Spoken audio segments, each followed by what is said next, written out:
A poem by Vachel Lindsay, an American poet of the 20th century. The Mysterious Cat, a chant for a children's pantomime dance suggested by a picture painting by George Mather Richards.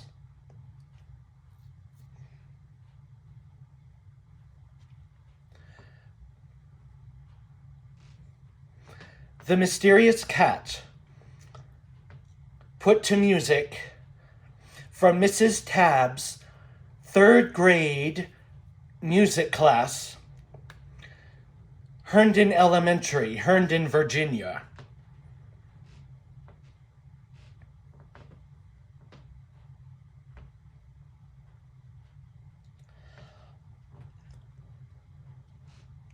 I saw a proud, mysterious cat. I saw a proud, mysterious cat. Too proud to catch a mouse or rat. Mew, mew, mew. Did you ever hear of a thing like that? Did you ever hear of a thing like that? Did you ever hear of a thing like that? Oh, what a proud, mysterious cat. Oh, what a proud, mysterious cat. Oh, what a proud, mysterious cat. Mew, mew, mew. But catnip she would eat and purr. But catnip she would eat and purr. And goldfish she did much prefer. Mew, mew, mew. Did you ever hear of a thing like that? Did you ever hear of a thing like that? Did you ever hear of a thing like that? Oh, what a proud, mysterious cat. Oh, what a proud, mysterious cat. Oh, what a proud, mysterious cat. Mew, mew, mew. I saw a cat, 'twas but a dream. I saw a cat, 'twas but a dream, who scorned the slave that brought her cream. Mew, mew, mew. Did you ever hear of a thing like that? Did you ever hear of a thing like that? Did you ever hear of a thing like that? Oh, what a proud, mysterious cat. Oh, what a proud, mysterious cat. Oh, what a proud, mysterious cat. Mew, mew, mew. Unless the slave were dressed in style, unless the slave were dressed in style, and knelt before her all the while. Mew, mew, mew. Did you ever hear of a thing like that? Did you ever hear of a thing like that? Did you ever hear of a thing like that? Oh, what a proud, mysterious cat. Oh, what a proud, mysterious cat. Oh, what a proud, mysterious cat. Mew, mew, mew.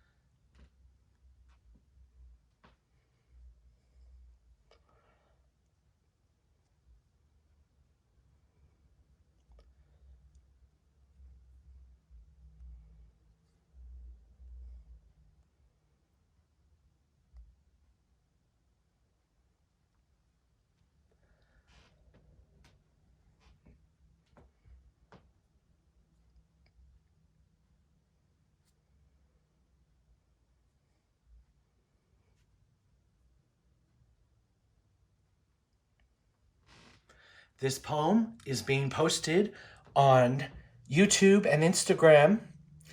On YouTube, it can be found under Jared Routson, sung by Jared Routson, Jared Routson, Routson. It's the larger channel with 150 subscribers. On Instagram, it's Jared Routson, one word, lowercase, Jared Routson.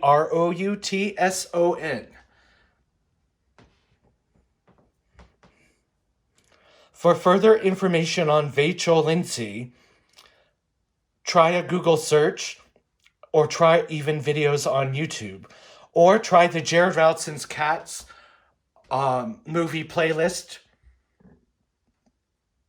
for additional information on this poet and his life and any other information about T.S. Eliot.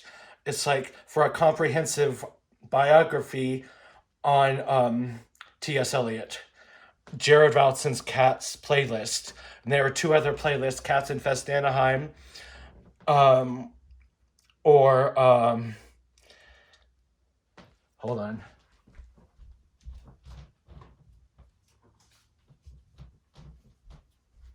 The two other playlists on the larger Jared Routson YouTube channel with 150 subscribers is Jellicle Cats in Hollywood with Thomas Stearns Eliot and Andrew Lloyd Webber playlist, or Cats Infest Anaheim playlist. It's See Jellicle Cats in Hollywood with Thomas Stearns Eliot and Andrew Lloyd Webber playlist for 30 historical Cats music videos I created. Or watch Cats Infest Anaheim playlist for my own 11 hours worth uninterrupted. And the other one, it's like the one I prefer people to see, is my edited down Cats movie, Jared Routson's Cats movie playlist for the first 3 hours of Andrew Lloyd Webber and Thomas Stearns Eliot's movie Cats, edited down into a Hollywood movie, and with Cats from Hollywood. This song is dedicated to Cockalorum and Vachel Lindsay. Cockalorum is a fictitious character by T.S. Eliot. He's one of the dancers of the ensemble cast in Andrew Lloyd Webber's Cats. It's like, as a name, it's like I identify with Cockalorum as a person, place, or thing. And I'd like to even go so far and say as his father is, the father of Cockalorum is Ali Bag. I don't know if I'm getting that name right. I'll have to look it up. It's the name of another cat in T.S. Eliot's ensemble with Andrew Lloyd Webber. Or I don't know if Andrew Lloyd Webber used that cat in his dance ensemble, but it is a cat name. And there's only a small description of Ali Bag, the cat.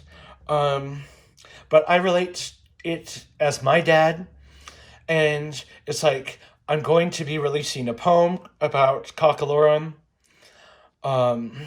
So if the person is me, Jared Routson, if the place is Cockalorum, and remember T.S. Eliot said each cat has 3 different names, and the thing is Hobbes from Calvin and Hobbes.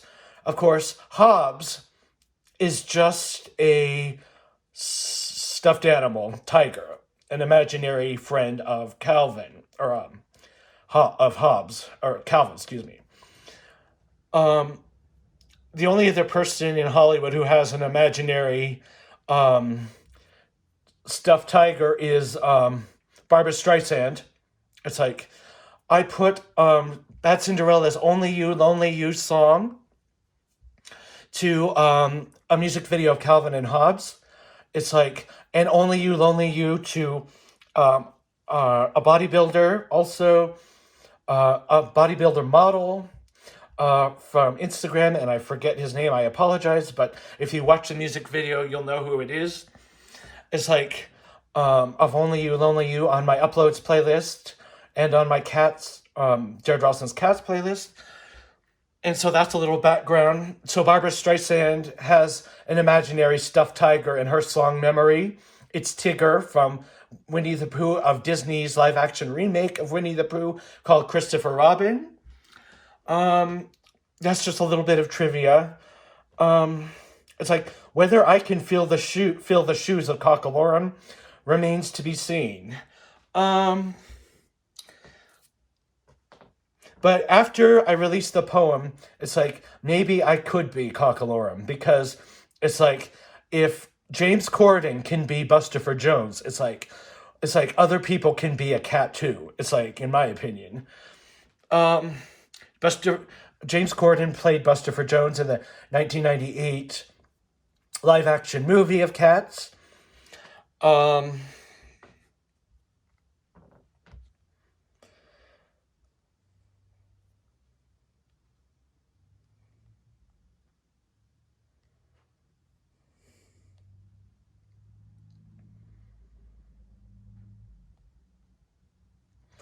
I'm going to say real quick while I have this camera rolling, it's like, I plan on releasing a interview about what I've done with cats on my YouTube channel.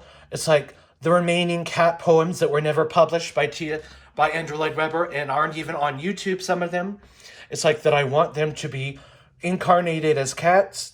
It's like there's about 4 of them, and there's about 12 more videos for me to make for sure.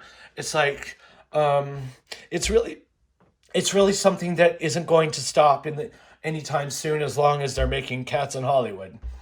It's like my playlist, Jared Routson's Cats movie, has all the background of T.S. Eliot, all of his poems, all of his works.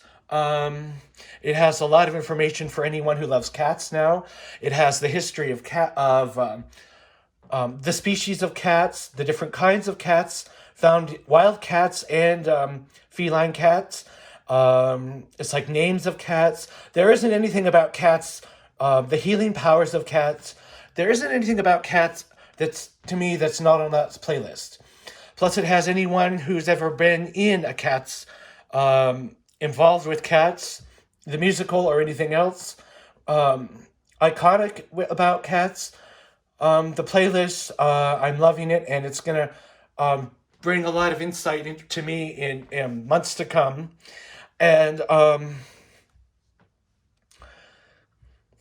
it's like, if you go through that playlist, there isn't anything about Cats that you're not going to know. It's like, plus there are names, big names in the Cats musical franchise over the past 30 years. I think Cats had its 30 or 40th year anniversary last year. There are people in the Cats franchise who deserve a cat name. It's like, and maybe we can find a name for them. And that's all I have for now. Please like and subscribe to my YouTube channel and visit my Instagram page, Jared Routson, one word lowercase, JaredRoutson, Jared Routson, one word lowercase on Instagram. And on Instagram, it's like you're going to scroll for longevity trivia, holistic and naturopathic materials, and for the Cats 1981 Really Useful Group Ltd. Full-length musical takes from my original cast lineup.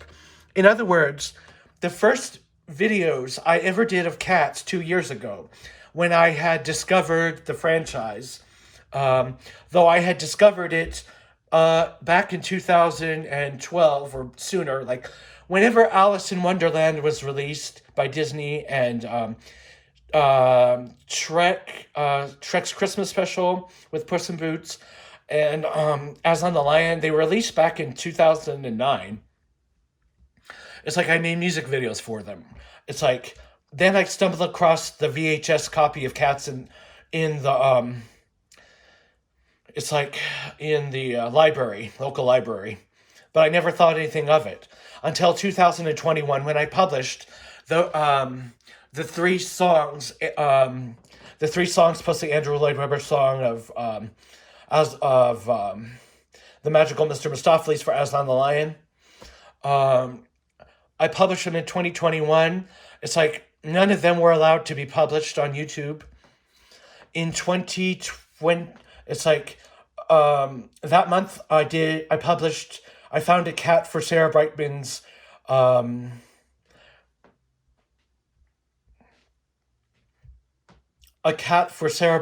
song Memory. It was Kitty Softpaws from Puss in Boots, the movie. Um, Something about Jack and the Beanstalk. I forget the name of the movie. I apologize. It's like I had never heard about Cats, and I didn't know what Cats was. It's like though I had listened to the Andrew Lloyd Webber collection sung by Sarah Brightman, published in 1997. I bought that I bought that CD in about 1999. It's like but I still didn't know what Cats was, and I didn't realize like Memory wasn't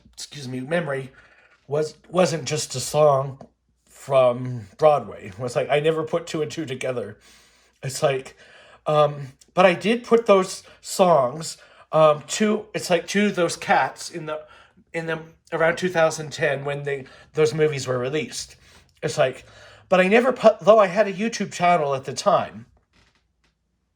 It's like where I had done PlayStation 3 Home, the online video game avatar creating community. It's like I was making music videos and sketches from that by taking thousands and thousands and thousands of photos of on that video game. It's like in about 2014-15 that game went extinct, and Sony never replaced it with anything else. Atom Universe came out for the PlayStation 4, but you can't do anything on that game compared to what you can do on PlayStation 3 Home. It's like, and when PlayStation 5 was released, they never recreated anything similar to PlayStation Home on it. I don't think it'll ever come back. It's like they won't even like create a community room for you to showcase your trophies, or to chat with other players, or have clubhouses for your friends. It's like, and so I'm not able to. It's like after 2015, I wasn't able to continue to try to create movie boards like like animators do, like Disney. They created storyboards. It's like with PlayStation 3 Home, you were able to create a storyboard. It's like, so it's like after 2015, I thought my music video career was over. It's like I had done a number of music videos with Home, including the Better Life Band, who appeared in the local casino at a free concert. They came to town like 3 or 4, or maybe even I dare say 5 times. It's like, and I went to their concert and I bought their album Diversify, and they're on. I don't know if they're on iTunes, but they're Diversify. Is it Diversify or Diversified by the Better Life Band by Derek Ashby? Is that the lead singer? It's like, I think they, and Yancey Turner, I think, is the drummer. It's like anywhere where their names are on my YouTube channel and on the video I created with their music. From PlayStation 3 Home, I used visuals of them on a military, what do they call it? A military ship, okay? And aircraft carrier. It's like I filmed them on an aircraft carrier, and I did most of the songs. It's like including a sketch with Justin Bieber in their one of their songs from their album. It's on my YouTube channel under uploads, Jared Routson, larger YouTube channel. It's also on my small YouTube channel, Jared Routson, and there's a playlist on my larger YouTube channel about the Better Life Band. So you can check out their original audio recording on the Better Life Band playlist on Jared Routson. But when PlayStation I did some sketches with Mary Poppins Returns to Oz, and some sketches with Sarah Brightman, and some sketches with Harry Potter. Um, uh, One of those sketches with Harry Potter was with music from YouTube, electronic, that I didn't release until around 2020 or 2021. It's like, but I did lay lows, cello concerto with Harry Potter. You gotta check it out. If you like Harry Potter, you'll like my PlayStation Home. I think I forget the name of what I put on the video, but it's towards the bottom of the scrolling playlist back in 2011, 2010. So it's like 10 years ago. 10, 11 years ago. It all started with WWE video game SmackDown versus Raw. So I used avatars from that and started. That's when I first got onto the YouTube business. And then I did original audios with Handel's Messiah, set to the PlayStation 3 video game Flower, and Handel's Water Music, set to PlayStation 3 Skyrim. Skyrim is a fantasy-based video game that's big on Microsoft Xbox because you can do a lot of mods and add-ons to it. It's a game that never died because you can always expand the game. It's like, but when PlayStation Home was taken off in 2015, my career was over. It's like, back in, I think it came off, I can't remember exactly when it came off, but my career was over, and I thought I'd never do anything else again. But when I put cats on my YouTube channel and they wouldn't publish the first ones, although, like I say, the first ones can be seen if you scroll through my long list of scrolls on Instagram. You can see all the original music that they wouldn't allow on YouTube, except for, it's like, you can't see the Mum-Ra in the 2010 cartoon revision of Mum-Ra for, the cat is, I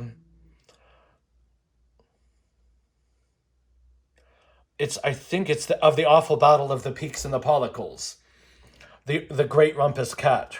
It's like, they wouldn't let me publish that on YouTube or Instagram, so you won't be able to see that at all. It's like not even a trace of it. Not even a 30-second or 1 minute clip. Not even a 15-second clip. It's like, I don't know why they think their cartoon is so precious. It's like that it can't lend itself to T.S. Eliot, or it's like, or Andrew Lloyd Webber or Walt Disney or whoever. It's like, so I thought it was over. So, but when I put those three and then four things from Sarah Brightman's the Andrew Lloyd Webber collection, it's like, I'm like, well, I know I had seen Cats on VHS from the library. It's like, there are other Cats. It's like, I need to find out what their song or poem lends itself to. It's like, when I did, it's like there was like 10 more Cats that I needed to put to Hollywood, and I did. It's like my career was back in business, and then it's like other things started happening with other music. It was lending itself to Cats. It's like my original audio or career, it's like, was taking off. By the end of 2021, it's like, it wasn't slowing down with Cats. It's like I had a whole bunch of music by other artists. Other classical music started happening again to movies in Hollywood. By the end of 2022, it's like I had put T.S. Eliot's poems to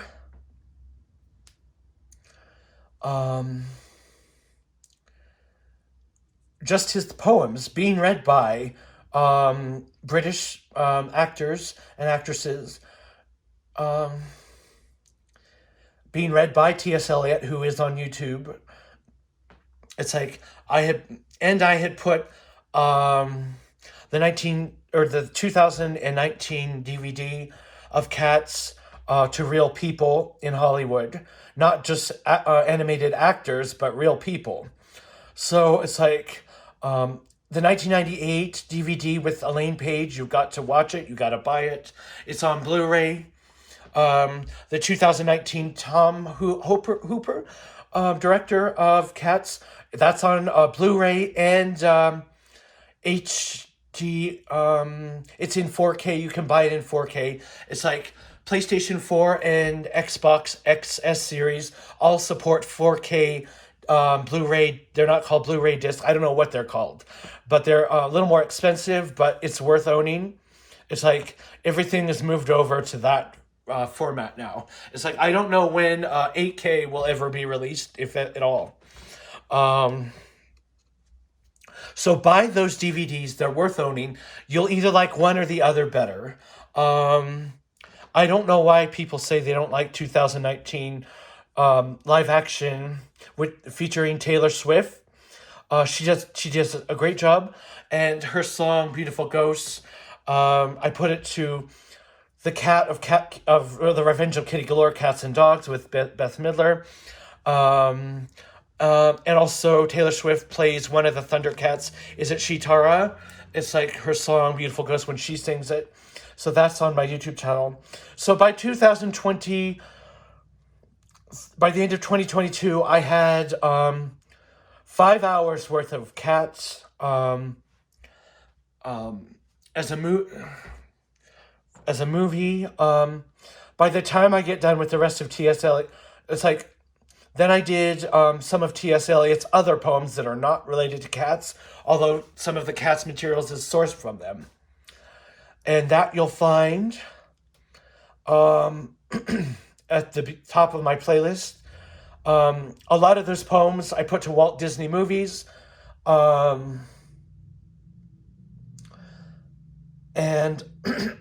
half of them, they didn't allow me to publish them on YouTube.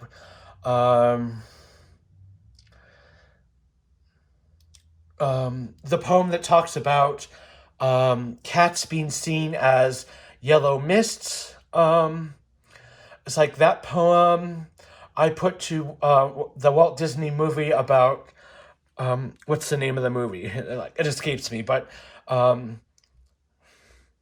if I looked it up real quick, but it would take too long to look up. But they're Pixar. It's a movie with blue elves like people. It's like, and I put that to which T.S. Eliot's poem is it? Well, the short of it remains on my YouTube channel to look up, and that's the background of how cats go to the Heaviside layer. Of course, Heaviside is a real person who discovered a level of gases in the atmosphere that radio waves bounce off of. But to me, the Heaviside layer could also be the Schumann. Schumann was a real German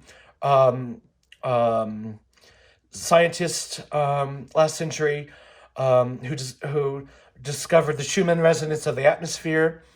Also, both of those are on my Instagram. Those videos are on my YouTube channel playlist about those two physicists or scientists. And Schumann resonance is a certain frequency that lightning in the atmosphere resonates to, and it's a healing frequency and also music tuned to it. So the note A for instead of using the Nazi world tuning of 440 for the note A, it's like we need to change the tuning of our music, classical music, to 420 hertz for A instead of 440. That music it won't sound like static. It won't turn out to be static after it's played. It won't, 440 has a dissonant and harmful effect on the human listener. It's like, but 420 music tuned to has a healing, and it is a natural frequency of the Earth's resonance. So classical music needs to change it. That standard had been changed in the 20th century to 440, but it's bad, and it's bad for the singer, and it puts you in an altered state, which isn't good. So that's a little bit about Schumann, the scientist Schumann. Also on my Instagram is another person who talks about something healing about the Earth's atmosphere. Um, but you'll have to scroll through it to find it, or I'll have to look it up. So those are three sources about how healing the atmosphere is. So when the cat or dog dies, their soul floats up into the atmosphere, goes to the heaviside layer, turns into a yellow fog in one of T.S. Eliot's poems, which isn't included in Cats the Musical, by the way. It's like, and then they come back to Earth, and then they're reborn as something on the silver screen, a cat or dog or a person or someone on the silver screen. It's like, or in Hollywood or someone famous. It's like, and so that's where our beloved pets go after they die. Um, and I guess that's about all I had to say. Um, Cats the Musical came in 2022 to Reno, but I was sick with Corona, too sick to go. I have Corona right now. I'm using things like one drop of Melissa lemon balm under the tongue, which is like $100 per bottle. Little tiny bottle. It's so expensive. But you use a drop under the tongue for 30 days and then 2 months off and then 30 days back on or whatever. It's like I'm using NSAIDs. You need anti-inflammatory, anticoagulation drugs, and there's one other I forget what it is, like aspirin. There's a drug that Israel was studying to prevent blood clots in a number of people. They were back in 2020. Whether it worked on mice or rats, I don't know. The drug prevented blood clots in the percentage of the population that's susceptible to blood clots genetically from corona. I'm using the wellness formula, zinc, echinacea elderberry. I'm using colloidal silver. I'm using, hold on.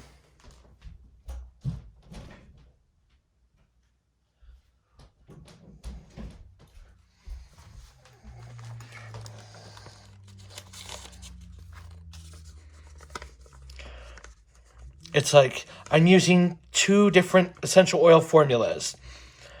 One has 2 drops of Lang Lang. You can use either 1 or 2 drops because Lang Lang is expensive.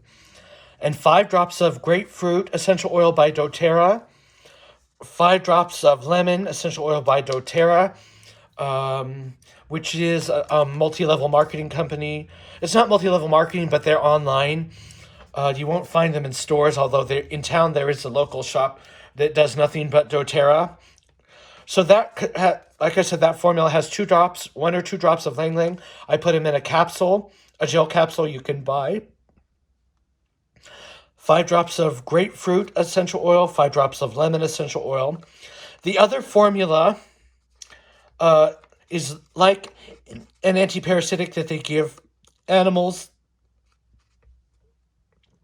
4 drops tangerine essential oil by doTERRA, 4 drops clove oil essential oil by doTERRA, 4 drops fennel oil, sweet fennel oil, whatever the scientific name is. It's like 4 drops fennel oil by doTERRA. You take 1 capsule a day, every day for the rest of your life until you get over corona. The first one's going to help you use zinc better. But if that's all pseudoscience, may I suggest seltzer bottled water that contains quinine? It's like there are bubbly water that contains quinine, and some people drink bubbly water of grapefruit. It's like other than getting lots of vitamin C, whatever the best form of vitamin C you think you need. Concentrates trace minerals from the Great Salt Lake. The company Concentrates has vitamin C formulas with with trace minerals in them. There's Alistair's Emergency, but I don't like anything with manganese because getting too much copper, manganese, or organophosphate pesticides, or lice medications, or flea and tick collars with organophosphate pesticides is going to cause mad cow disease. Manganese miner's illness. People working in a manganese mine develop mad cow disease. So to make a long story short, anything like Alistairs that has manganese or copper, it's like avoid it, in my opinion. Too much zinc will deplete copper. Too much copper will deplete zinc in your body. It's like you really have to know what you're doing. Um, of course, the wellness formula has mushrooms, medicinal mushrooms in them. Those are going to boost your immune system. There's lots of it's like those mushrooms are expensive. It's like find out what they are and what to take. It's like you can beat corona. It's like if you are taking those things, colloidal silver, it has to come from a reputable brand name source, because if you don't know what you're doing, it's dangerous for one thing because you have the wrong size particle of silver. It's like, and it can turn your skin silver. It's like, I use Source Naturals, it's not enzymatic therapy, it's Source Naturals colloidal silver. I trust them, and so does every health food store in the world. I only use it when I'm really sick, though. Other than that, there are lots of things you can use when you're sick, like garlic extract. It's in the wellness formula by enzymatic therapy. No, Source Naturals. Elderberry extract is antiviral, but you have to use it. You have to be using it at the moment you get sick. Like some of the drugs you get from the hospital for corona, it's like you have to be using them like 3 days after you get the virus, or it won't work. Um,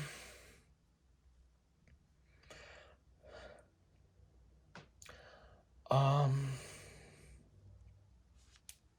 so in the near future, be expecting the rest of the Cat poems by T.S. Eliot, and any poem that I haven't published to a Walt Disney movie of his, or someone from someone from DreamWorks, or some other animation company. It's like be expecting the poem that to be published very soon. Um, be expecting to hear my Cockalorum poem. Um, if you don't know of good supplements to use, check out my Instagram. Some of these supplements are super herbal things that have only been discovered, and for things like Alzheimer's, dementia, vision. You can reverse a lot of illnesses with those things that are on my Instagram. The FDA, the pharmaceutical company, lawyers are trying to take them off the market. So learn what those ingredients are in those formulas so that you can buy them individually, even though it'll cost a fortune to buy those ingredients separately.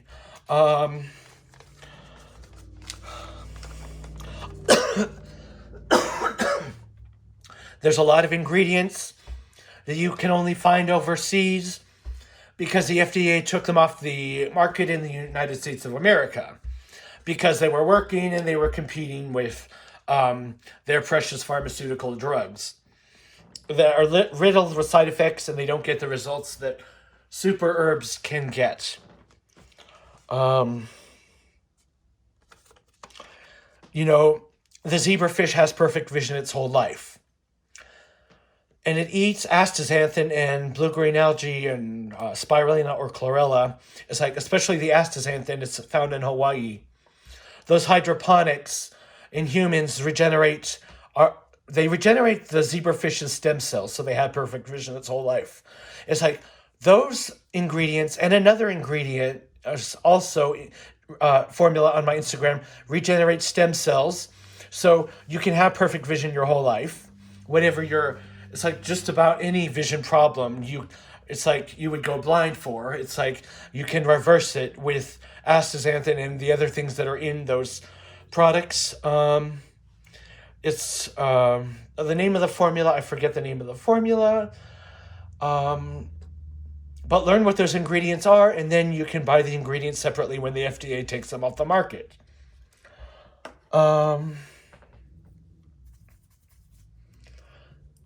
You can reverse Alzheimer's in 2 ways, in dementia in 2 ways, with that formula. It kills the bad bacteria that causes dementia and Alzheimer's, and it also reverses it takes the sugar coating off of your it takes the sugar coating off of your brain cells that causes Alzheimer's. Um, I don't know what else to say other than those herbal formulas on my Instagram are invaluable for health and wellness, but it's not cheap. They're like $60 a bottle. It's like for a month's supply. Um, Now, as for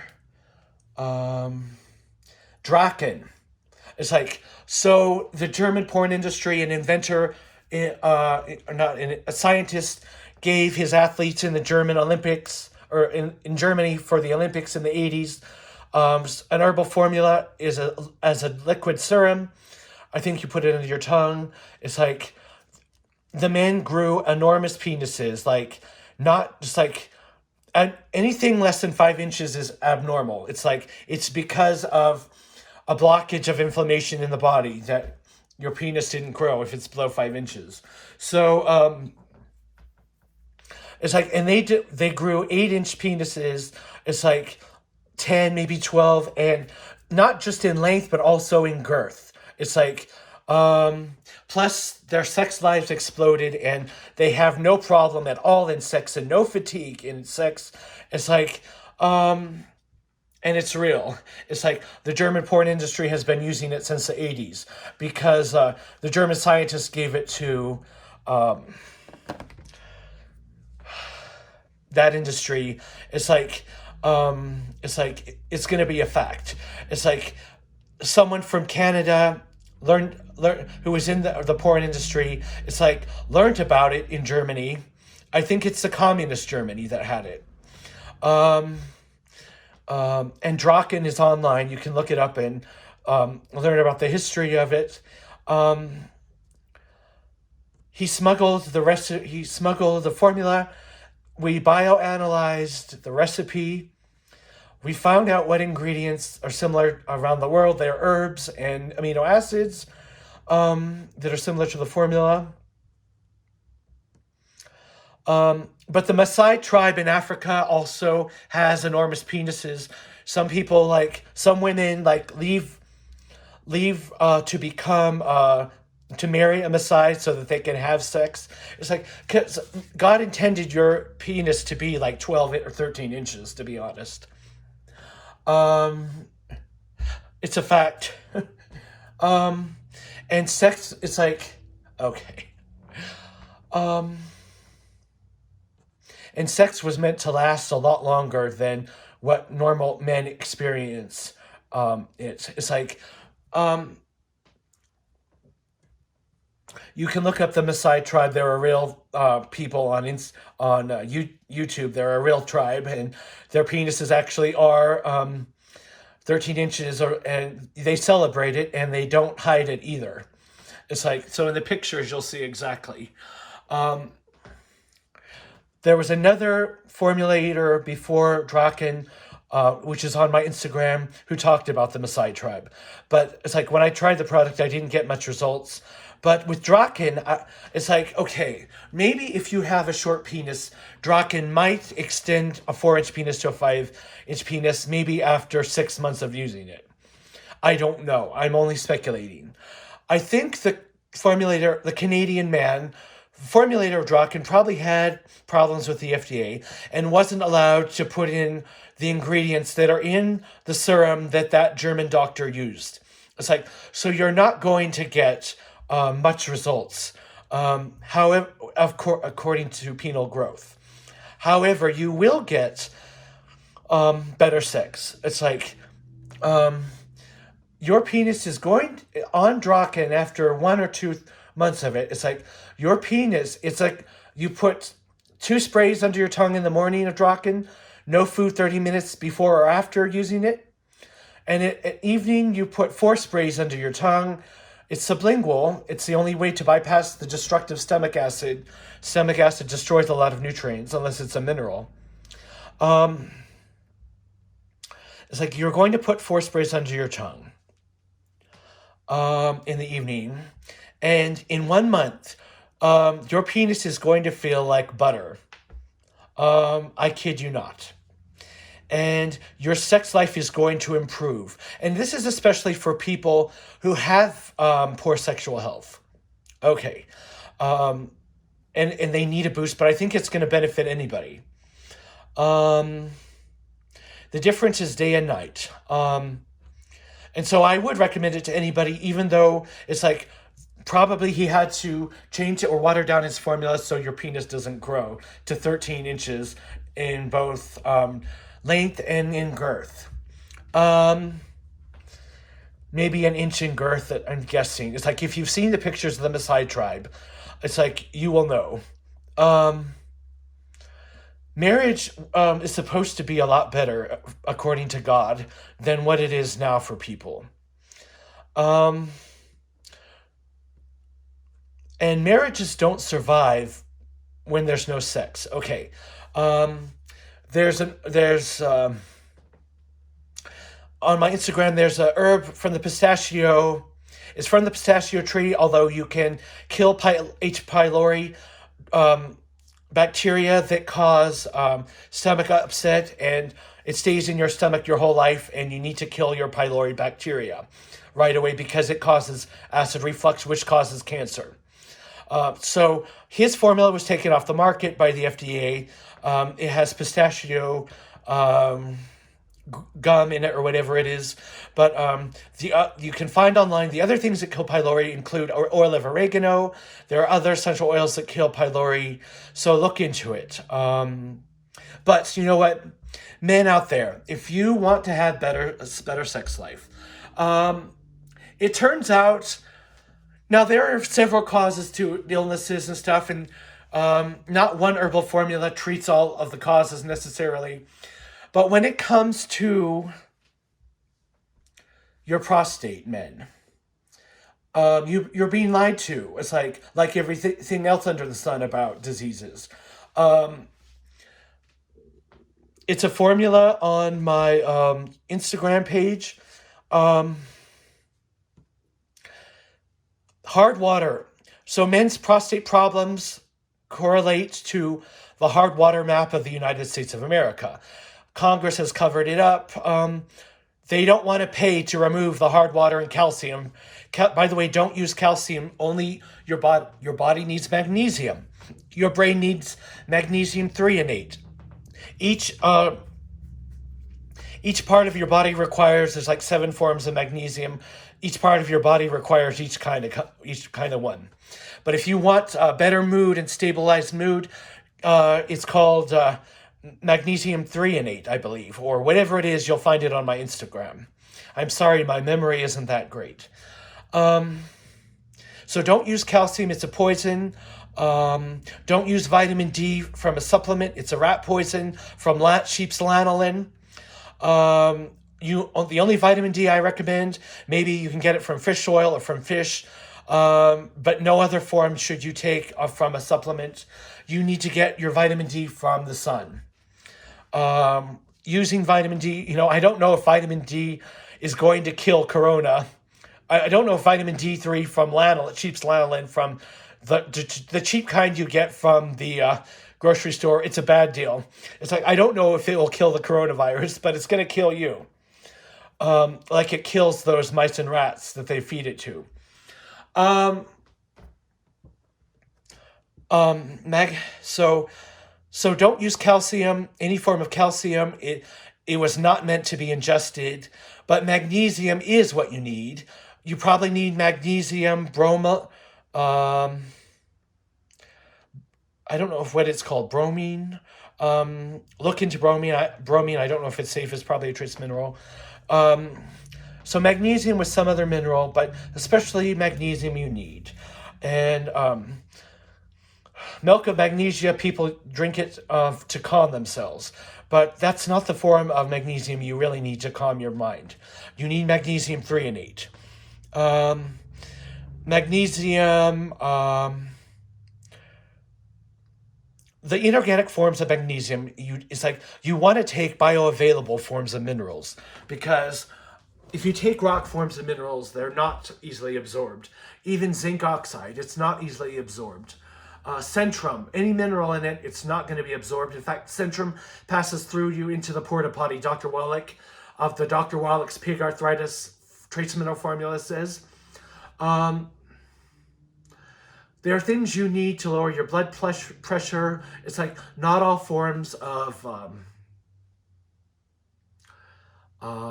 what do you get from beets that lowers your blood pressure? Not all forms of it are created equal. You need things like, you need chelation therapy to remove the plaque from your arteries. So here's the good deal about your prostate. I think chelation therapy is vinegar, basically intravenous vinegar that removes the calcium from your arteries. NSAIDs, or excuse me, anti-cholesterol medications are a fraud. Dr. Wallach says the cholesterol thing is a hoax. The cultures that live to be 100 beyond with no arthritis or health problems get trace minerals in their water, which they water in their crops. They get it from their trace minerals from their food. Here's a few: the Titicacans, the Hunzans, the Tibetan Himalayans. It's like they have no problem with heart disease, heart attack, or stroke. They eat lots of saturated fat from animals, and they have no cholesterol problems and no heart attacks, heart disease problems. Chromium picolinate is depleted in our American soils. In other countries where they don't have diabetes, is because they're getting chromium in their diets from their food, from their soils. So Americans do have a problem with diabetes because of the low chromium levels in our soils. Okay, so men, back to the prostate. Well, there are enzymes that will, on my YouTube channel, that will reduce inflammation. There are things that will treat diabetes naturally that have nothing to do with your diet or blood sugar. It's a formula that treats the cause of diabetes. It's like these things are new on the market. They didn't exist 20 years on the market when you could find them, these ingredients, but you didn't know what they were for. Now we know what they're for. And it's like, now we know why God created these ingredients and these plants in nature. So men, if you want to have better sex life again, and you don't want to use Draken, you can cure your prostate problems. The formula is on my Instagram page. I forget the name again. It has kelps and seaweeds that have bioavailable iodine. So don't just use iodine. You need these herbs. You need the formula. You need the ingredients of what's in this formula so that you can get the calcium out of your prostate that's causing your concern. There might be other things in your life that are causing your prostate concern. I'm not a doctor, but according to this person, it's like once you take these seaweeds, these sea kelps, and there's certain kinds of them, and they're being used by Genghis Khan and Oriental cultures. It's like these ingredients have been used for thousands of years ago. It's like to get the hard water out of your prostate, the hard calcium buildups that you've been drinking in your water, and it's like if you use this formula, it's like you're gonna have you won't have to get your prostate like operated on and chopped off or whatever. It's like surgery. You won't need surgery. You won't need to be using those prostate drugs from the pharmaceutical company. It's like so like whether you're a young man or an old man, it's like you need that iodine formula, kelp-based seaweed formula. And all of these formulas are specific, and there's no replacements for them. There's no replacements for any of these products that I mentioned. They have to be exactly as they were formulated by the maker. herbs work synergistically, and they have to be in the right doses, and they have to be in the right amounts, or you're not going to get the results you need. It's like if you just try to buy these ingredients from the store and do it on your own, it's like you need to buy these formulas the way they were intended by these creators. And that much I know. Some of the parts of these plants, it's like you can't risk using the wrong part of the plants, whether it's saw pimento, pygeum. It's like these formulators on my Instagram are using the right parts of the plants in the right doses with the right extracted ingredients from the plants. A lot of these things aren't just the herbs, they're extracted drugs from the plants, and you have to use the right extracted drugs from the right kind of plant or ingredient. The ingredient has to be the right kind. Like I told you, there are many forms of magnesium. It can't just be a rock form of the mineral sometimes. Now maybe zinc oxide can treat your prostate, but whatever the formulators used, you have to use what they put in there. You can't use synthetic vitamin E, or synthetic vitamin C you can use. GMO vitamin C maybe you can use, but like for other things like DL alpha tocopherol is natural vitamin E. It's like in Centrum you're gonna get, or excuse me, I believe D alpha tocopherol is a natural vitamin E. DL alpha tocopherol, I think, is a synthetic vitamin E. So whatever form of vitamin E is in Centrum is a synthetic kind, and you can't use it. It's dangerous for you. Again, you don't want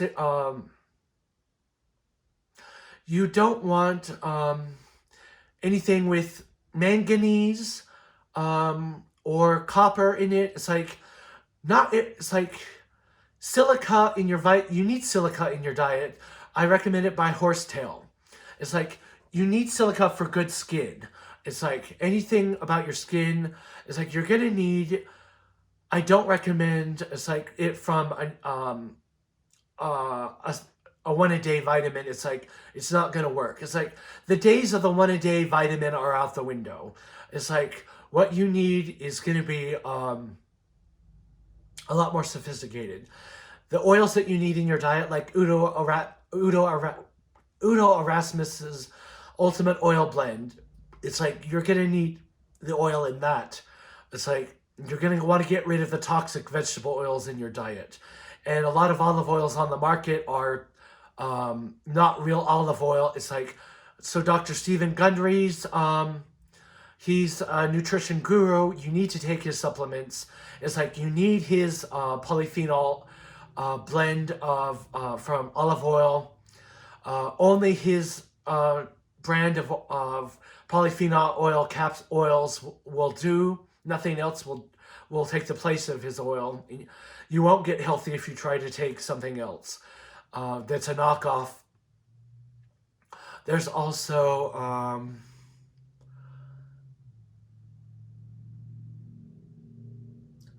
another oil which I forget the name of it, but when I remember it, I'll post it to this video.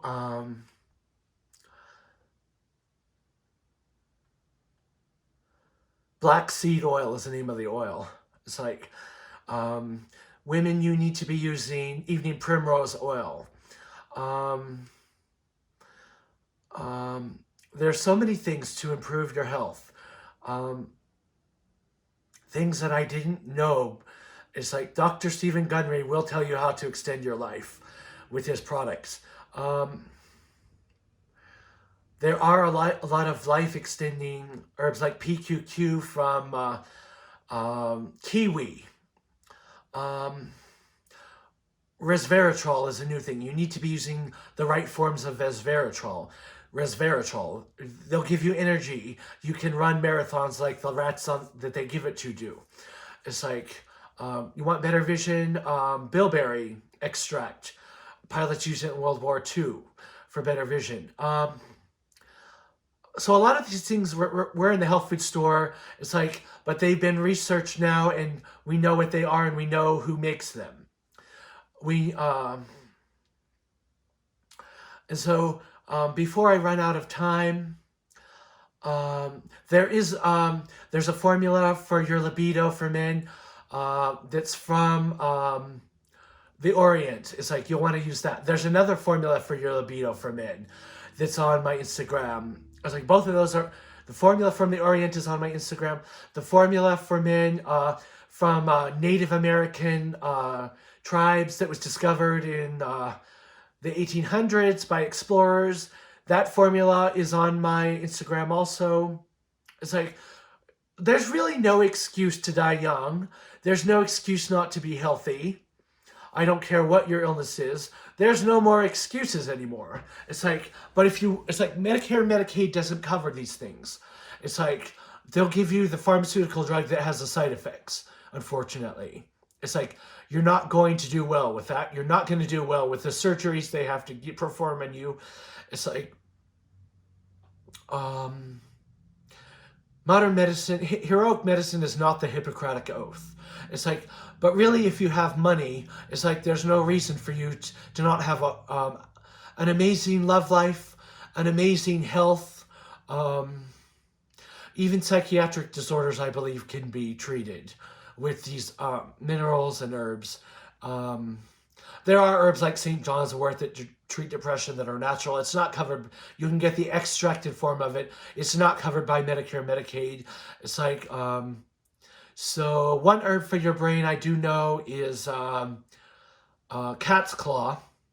Cat's claw extract. I don't know if it treats the bacteria that causes Alzheimer's that everyone has, especially if you're born before 1950, or if it removes the sugar crystals. But it's one of the herbs that you need to be using.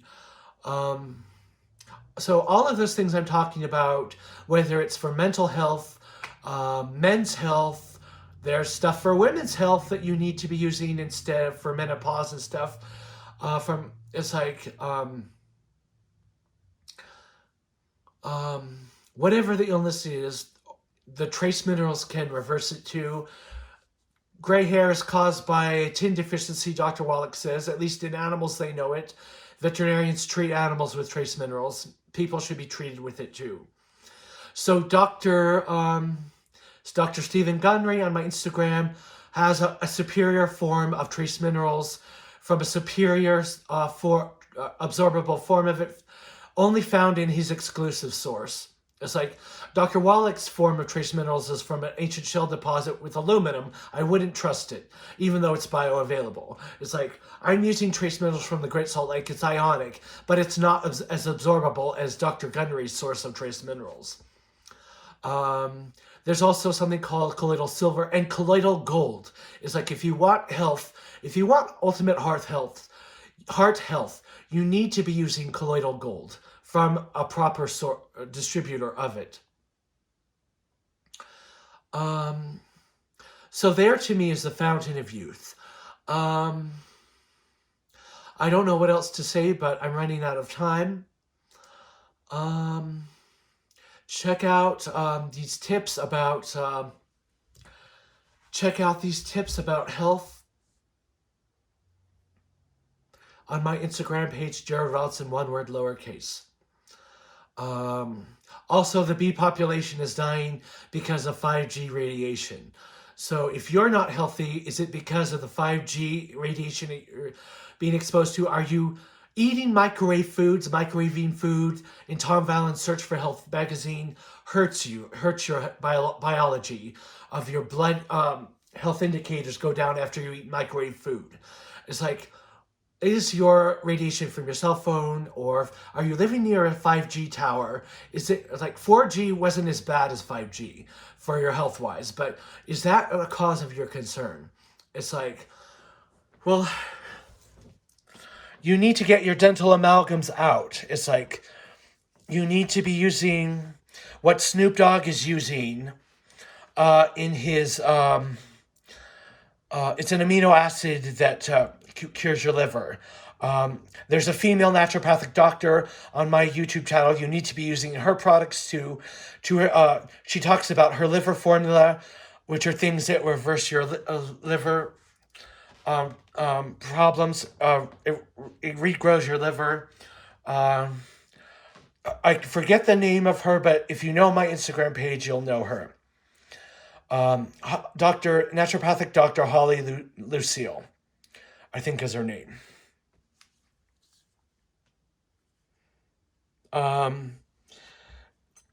So use the formula that's on my Instagram that Snoop Dogg is using.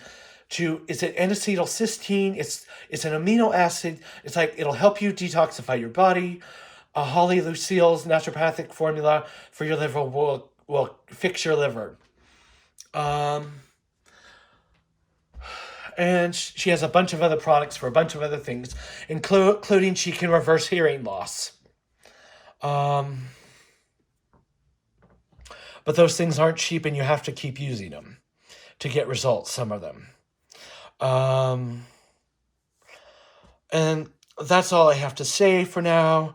If you have any questions or comments, leave them for me, and I'll reply to them. All of my videos are open to the public to comment on. And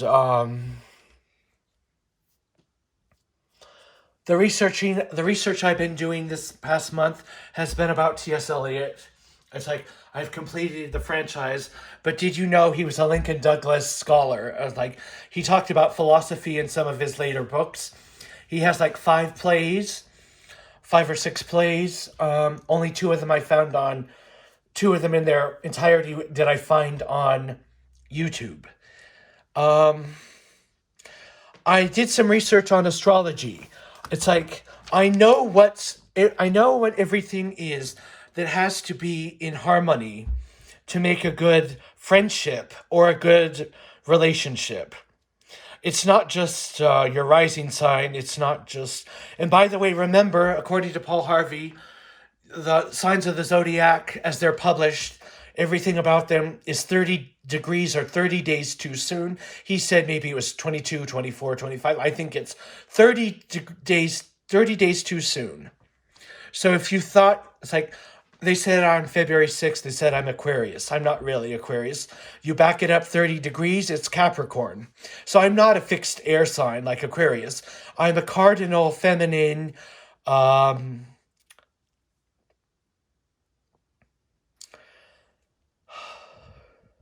earth sign, Capricorn. So it's like, so it's not just your sun and your moon and your Venus and your Mars and your Mercury that make for a good relationship. Your north and south node, which has to do with the calculation of the moon, has to do with your love life. Your first house, your rising sign, is more important than anything else when it comes to love. There's also your point of fortune, your point of spirit. Your point of spirit is calculated based off your point of fortune. It has to do with your sun and moon. They're non-tangible location or non-tangible things on your chart. And then there's the vertex. It's what this world is bringing. It's like, if the point of fortune is your physical luck in life and what you have to do to get it, and the point of spirit is your spiritual side in life, it's like, your vertex is what the universe is bringing you. It's also it's based on the movement of the sun and of the earth to the sun when you were born. It's like, that's also important in your love life. And then I found out there's your Lilith, which is about, I found out Lilith is about 5 different things in your chart. You can look them up online. The Lilith, has to do with the moon. So if your point of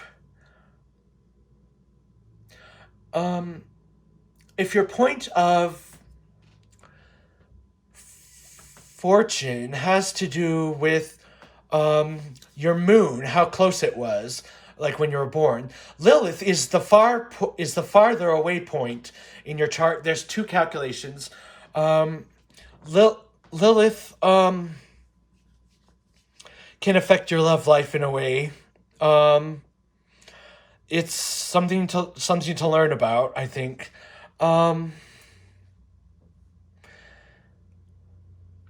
The one they give you on the ephemeris is the actual position of Lilith, the moon, having to do with the moon on your chart. It's not an average calculation. So don't use the average calculation. It's like you'll be using whatever they're giving you is probably the actual Lilith on your chart.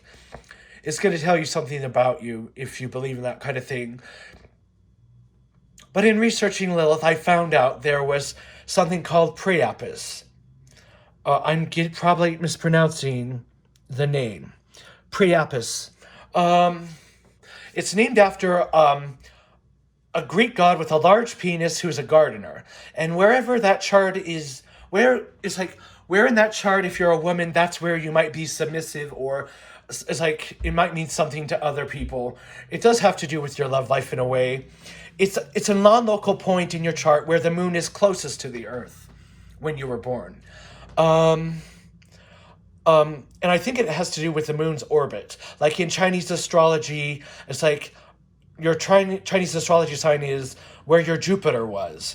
It's like the people in your high school class all share the same Jupiter, more or less. It's within a year of each other.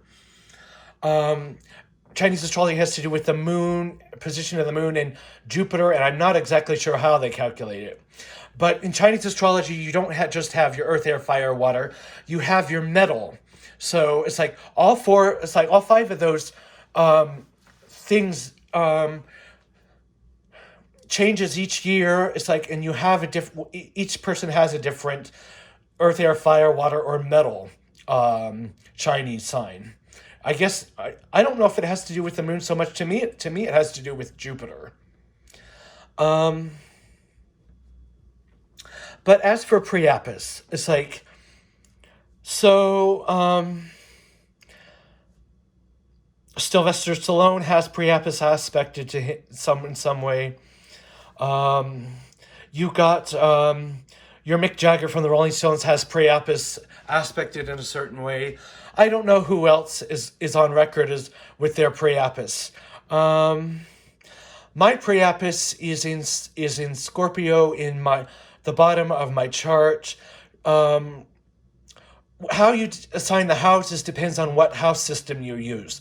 So your house system might just be each sign and your houses don't overlap. It's like, so if your rising sign, for example, mine is Leo, not Virgo the Virgin like they say. So I am a cat, and my moon is in Leo. It's a cat. It's not void, of course. My moon is, they say my moon goes void, of course, 2 or 3 hours after I was born. Meaning it's like nothing much comes of a void, of course, moon emotionally. But you have to think about things when the moon is void, of course. You don't do things when the moon is void, of course. So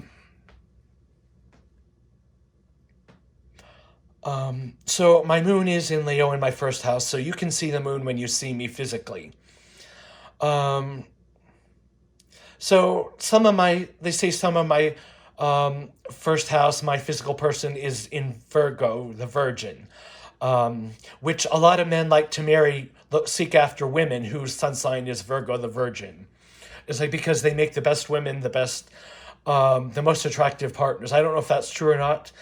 Virgo is, it's in the Bible. The constellation Virgo is talked about in the book of Revelation. The woman giving birth to the planet Jupiter. It's like she's an earth sign. She's feminine, and she's a mutable sign. So they say I have 10 degrees of the crown, the head of the Virgo Virgin in my birth chart in my first house. I don't believe it. I believe your houses are each house. And they don't overlap. So I don't think I'm 10% Virgo the Virgin, and 20% Leo the Lion. Leo the Lion. Priapus is at the very bottom of my chart. I don't think it's in the house of my mental thoughts or intellectual or whatever. I think it's actually in the house of my family, my ancestors, my relatives, in Scorpio. It's like, so I don't know exactly what Priapus is, other than all of those things are very sexual to me. It's like Priapus is a god. It's like he has muscles. It's like he doesn't have to work for his muscles. He has them. He has a huge penis. It's like he's a gardener. Whatever he nurtures, it's like that's what he does. He nurtures things. It's like it does have to do with the moon. It is. So you can look up Priapus on a chart calculator that's free on Google. It's like, other than that, I found there are 4 feminine asteroids in your birth chart. There's a bunch of asteroids. An awful lot of them. There was a planet that was discovered farther than Pluto. I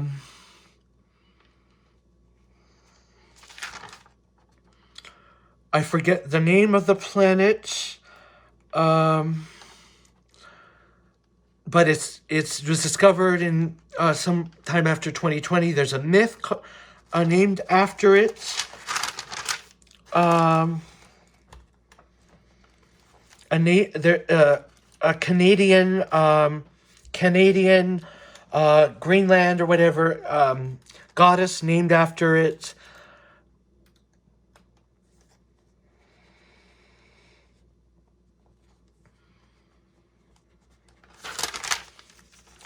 And it moves so slowly. It was found in Taurus, and if I find out who it is, I will write it down on this blog. It's a planet kind of like Pluto, and it's red. And it has to do with the sea goddess, a Native American woman who was rejected as a bride, and her fingers got cut off and they turned into seals and sea life. And for people to have, it's like a good sea harvest, they have to like give her an offering. It's like if they visit her underneath the ocean. I apologize that I don't know the name.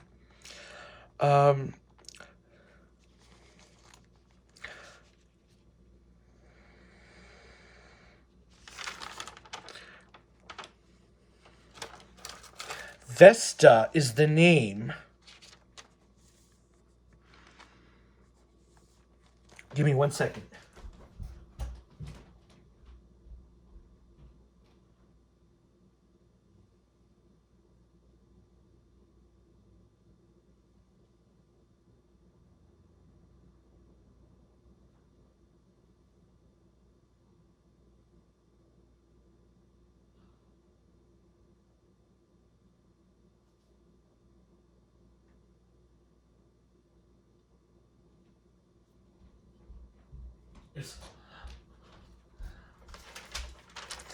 So,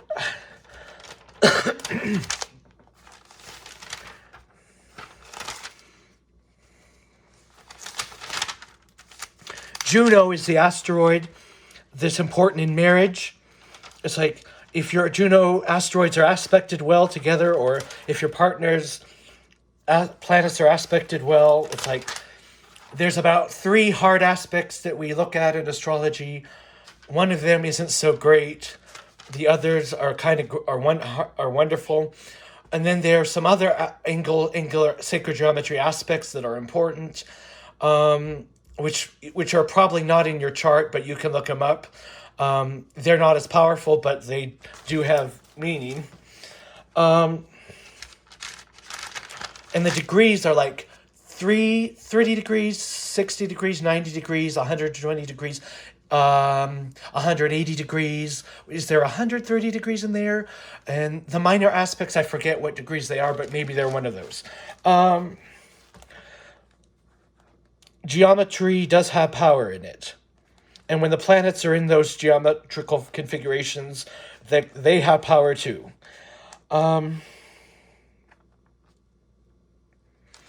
It's like in your chart, when a planet is leaving that degree, to me, it's like the moon having aspected in your chart a planet for the last time in your chart, and then it goes void of course. When the moon reaches that degree totality in your chart, the second it does, after that, your moon goes into void of course, and you don't want to do things at that time. Kind of like Mercury retrograde. It's like things don't work as well when Mercury is in retrograde, apparently, some people claim, especially with electronics or communication.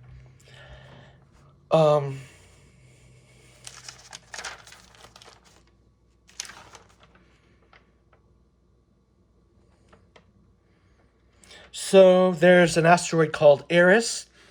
That two asteroids, Eris and Psyche. Psyche has something.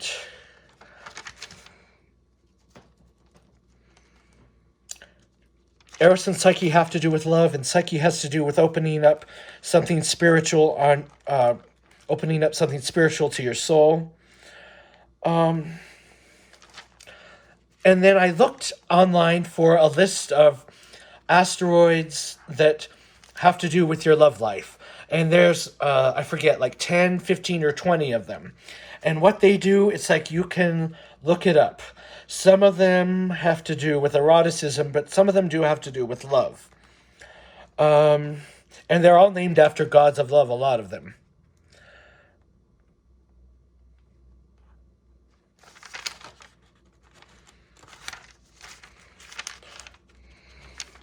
So other than Juno, there's Ceres, there's Chiron, who's a wounded healer. His position on your chart will tell you where you can make joy for others. It's like in dealing with your life's challenges. If the North Node is where you're going or where you'll benefit from going, it's like the South Node is where you've been, it's where you've had power. But if you focus too much on it, it's like you'll end up... it's like you'll end up maybe being stifled. I found out that my Lilith moon is right smack dab on my Jupiter. And my Chiron asteroid is... it's right smack dab on my South Node. It's my power, and it's where I've been, in Pisces, in my house of sex, which is having to do with Scorpio, which... and so my Venus, I can't figure out whether my Venus is in my house of partnership, the seventh house, or whether my Venus is in the house of sex, of Scorpio, in the eighth house. I can't figure that part out. But none of my planets are retrograde other than Pluto. Pluto retrograde is a good thing. And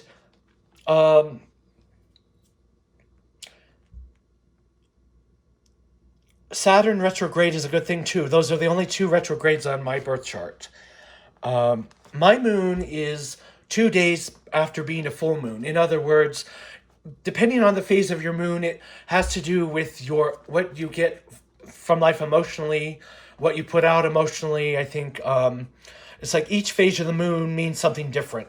And mine is a shrinking moon, but it's almost a full shrinking moon. It's like... and I was born February 6, 1977. I was born, I don't know if I want to say, but I'll say it. I was born at 7:39 p.m. in the evening. It's like, my planets are at the bottom of my chart for personally. Publicly, I only have one planet above in a public way, which is Jupiter. 7:39 p.m. in Provo, Utah. It's like, I'd love to read what those love asteroids are. but I'd have to look it up. But you can easily look them up on Google search. Now, other than the point of the lot of spirit or the lot of fortune, there are other lots, and you can look them up. They're Greek astrology. You can only look them up under Athenian, what do they call it? Athenian astrology or whatever, on your ephemeris locator. So there's also something in astrology where your sun, the midpoints, it's where your sun and your sun and your moon meet in the middle. It tells you something about where two energies meet in the middle. Where in your chart they're meeting, it'll tell you something. Where in the middle any two planets are meeting, it's going to tell you something.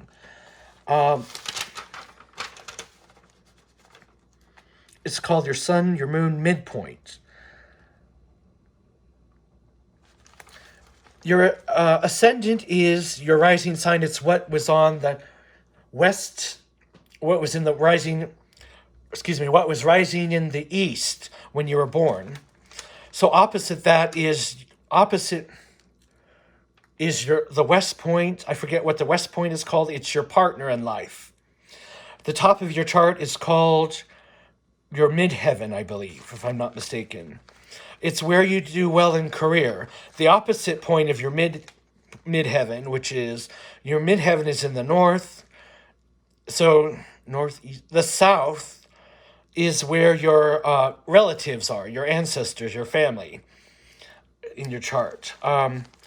So opposites attract. All of these opposite things attract. And I learned that not only is there a north vertex. It's like the opposite, where it's like what the universe is bringing into your life. It's like opposite your north vertex is your south vertex. Apparently there is such a thing as a south vertex. And I don't know what it represents, but it would be fascinating to learn. So the Greeks, in their astrology, they really did worship these gods. They really did worship these. They named these planets after their gods. And if you look at the mythology behind all of them, it only starts to make sense. It's like, in the Bible, astrology is taboo. I mean, who has their sign? What Jew has their sign in the fire sign of the mutable masculine fire sign of Sagittarius?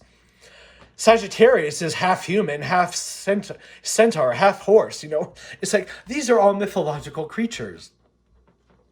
I believe in the flat earth. I believe the three-way pattern of astrology was put there by God, not as it occurred in a Big Bang. I believe in a flat earth with a dome over it. They're luminaries, they're spiritual, whatever they are. I don't know what they are.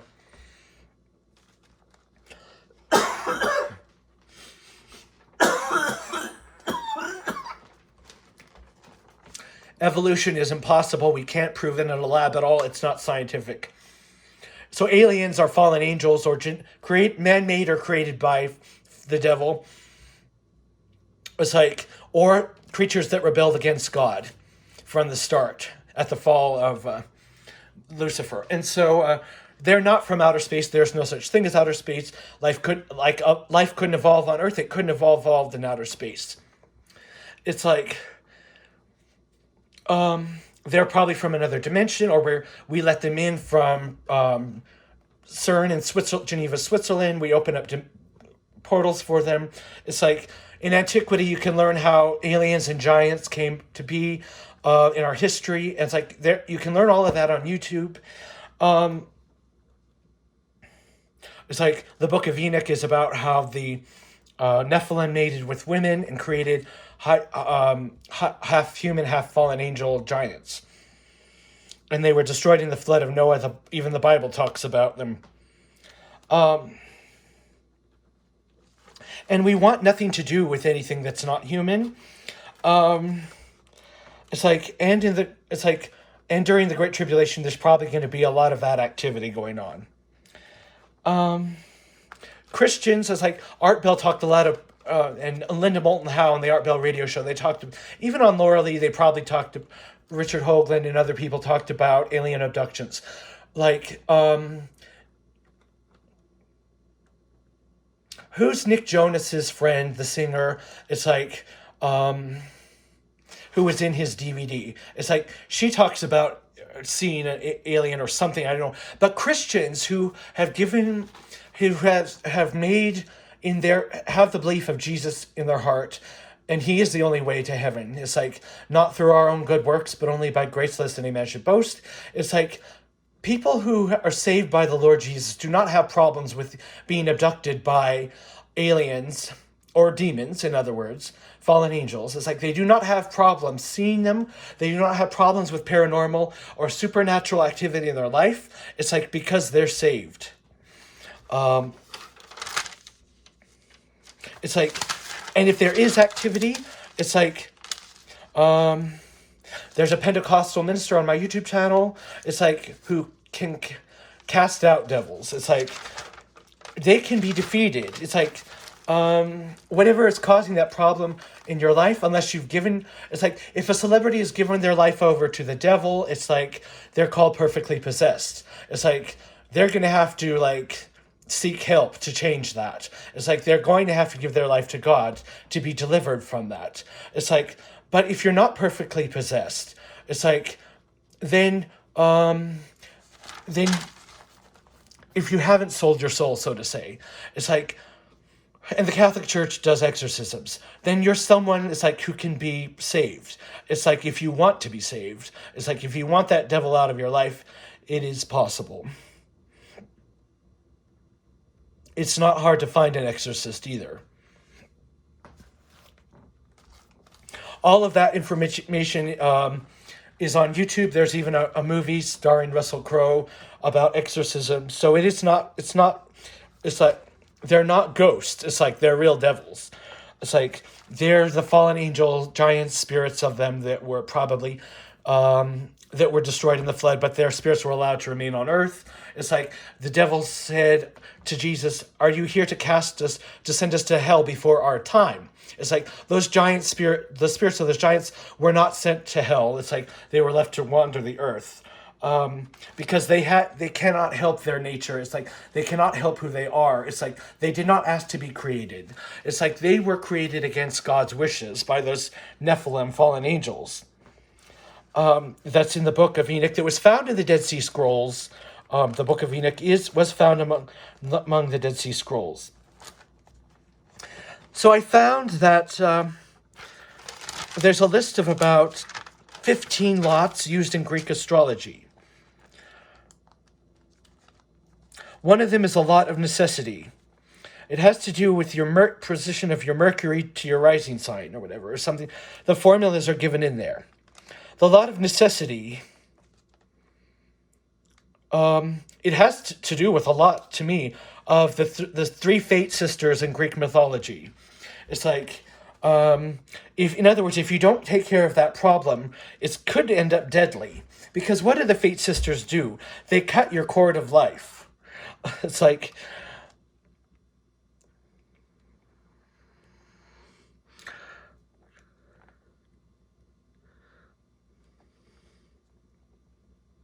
it's also, the lot of necessity is also known as the yoke of Ananke. I published the article of the astrologer who talks about the mythology behind these lots. One of them has to do with a lot of cultivation, which is the lot of barley, it's the lot of cultivation, and there's a lot of barley, and one of them, he tells you which one it is, how to calculate it.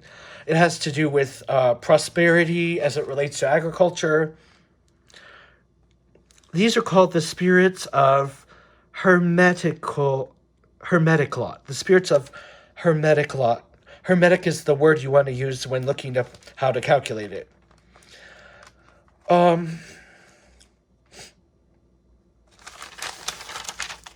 There's lots, like, there's a spirit of victory. There's a spirit, the lot of,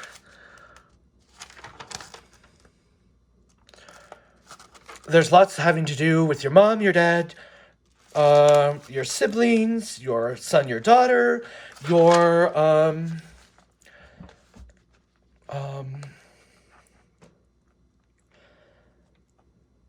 marriage for a man, marriage for a woman, Paul, the marriage of for Paul, and then there's a marriage of man and a marriage for a woman of some other kind that doesn't say Paul on it. That lot of victory, I think, has something to do with Jupiter. Then there's a nemesis lot, which has to do with your Saturn. It's like wherever that lot is, you want to take extra care about. He explains what they are, and I'm sorry I don't have his name. It's actually on my it's on my Facebook. I don't know if I shared it to Instagram. I don't know if I shared it to YouTube. Who this author is? It's like who did all this research about them. And they're not actual places on your chart. They're non-local places on your chart.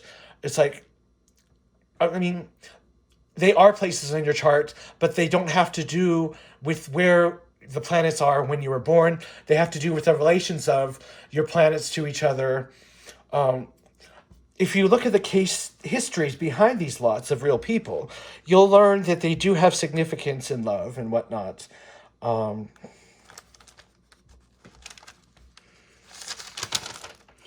And marriage and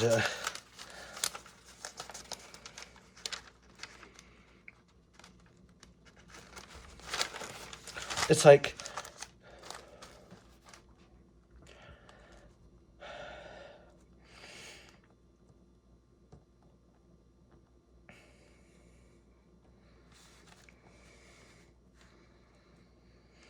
so this was a really sloppy presentation. Oh, there is a lot of Eros. So it is a point in your chart. It's a point about love. So it has to do with Venus. There is a place in your chart about the lot of Eros. And I think that's all I wanted to say.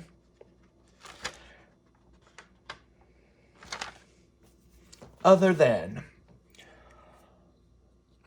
right now, a month ago or so, and until about April,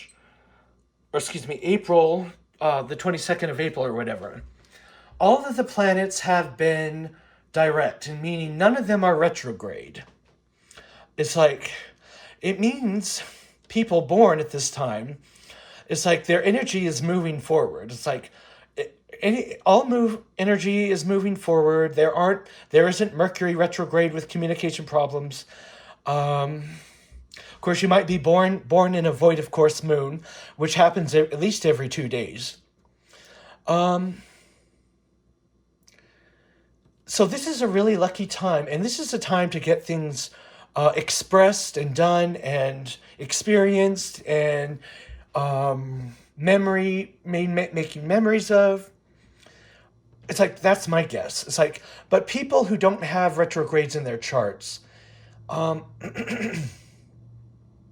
it's like, but if you do have a retrograde, if you were born with something under retrograde, when it does go retrograde in your life, it's like, it's not going to impact you as much as if you had all your planets direct. It's like, so if the planet of Mars and goes retrograde during the year, it's like, if it was already retrograde in your birth chart, the energies surrounding that are not going to affect you as much. So like I say, I believe only that the planets going into an angle, whether it's the sun and moon, which are 12 degrees in orb, it's like, or lesser planets, which are 7 or lesser things, like non-local points in your chart, non-tangible things in your chart, it's like, or only maybe 1 degree in orb, or 2 or 3 at the most. It's like, it only has power in your chart when you were born. It's like, if it's sliding into sliding into the angle. It's like when those planets are sliding out of that angle, I believe it's like a void of course moon. It's like it doesn't mean anything. It doesn't have any power. It's like, go figure. It's like that's what I've learned about when I studied my birth chart. It's like it's like the moment it's at a perfect angle, it's like after it stops being moving into that angle and being a perfect angle, it's like when it's, even if it's 1 degree or anything outside of that perfect angle, it's like it doesn't represent anything powerful, meaning, or significant in your chart, in your birth chart. And I'm just a beginner.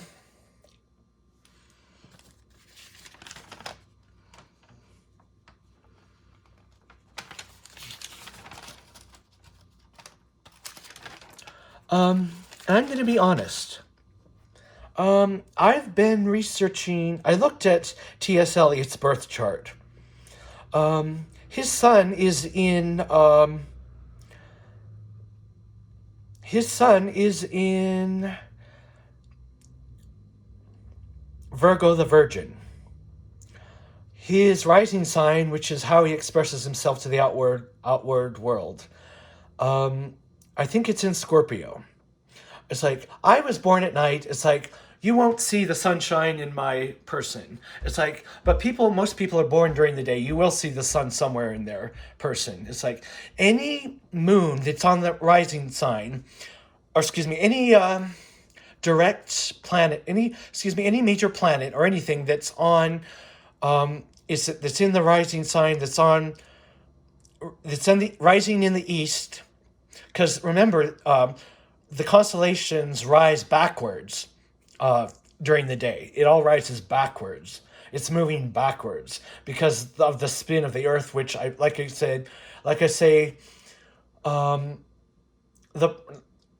in the dome. The flat Earth. It's like, I believe it's all an illusion to make it look like we're in space. To make it look like there was a Big Bang, to make it look like there is an outer space. It's like, I believe hell is below us and heaven is somewhere above the firmament of waters that the Bible talks about. The Bible talks about the flat earth. The moon is, it's like God's throne. Heaven is somewhere above the firmament. And there's probably even layers of heaven, like there's layers of hell. The bosom of Abraham, it's a place where the Jews went when they died. It's somewhere between hell, the lake of fire, and probably in the earth. The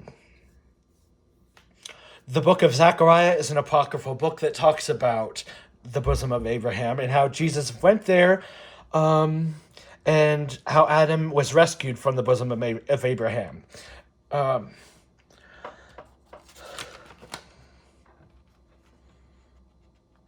Lilith is a mythological figure. It has to do with being too, it's like in astrology, I think it has to do with being too involved in something or being really disinterested in something. It's like, and how that takes you to some other place, some other world. Like Lilith escaped the Garden of Eden because she didn't like how Eve was being, Adam was treating her.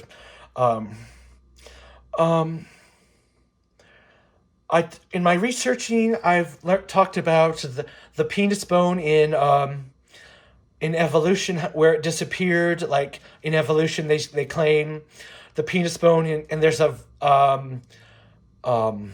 clitoral bone. It's like it exists in a lot of chimpanzees, orangutans, gorillas, and a lot of other species. Not in all mammal species. It's like, why in evolution? It's like, I can understand maybe a reason in evolution, which I don't believe in, natural selection. It's like that it would disappear in the male. What was it, Homo erectus, or what was it, are we Homo sapiens? And there's it's like, so it would disappear in the male, but why would the clitoral bone disappear in the female? It's like there's no evolutionary reason for it to have disappeared. They're saying the human species existed millions of years ago. It's like the Bible history is only 6,000 years ago. It's like we don't find any evidence for nothing. It's like if from Adam to now we can evolve to modern technology, it's like, imagine the technology they could have evolved with over millions of years ago. But I believe in the flood of Noah. It's like, and that's pretty much that. But the penis bone, they found a new cat species on an island. That's on my YouTube. They found, it's in the animated movie, The Madagascar. It's not a cat, but it looks like a cat. It has a penis bone. Rats and mice have a penis bone, apparently. Any species where the male has a penis bone, the female also has a clitoral bone.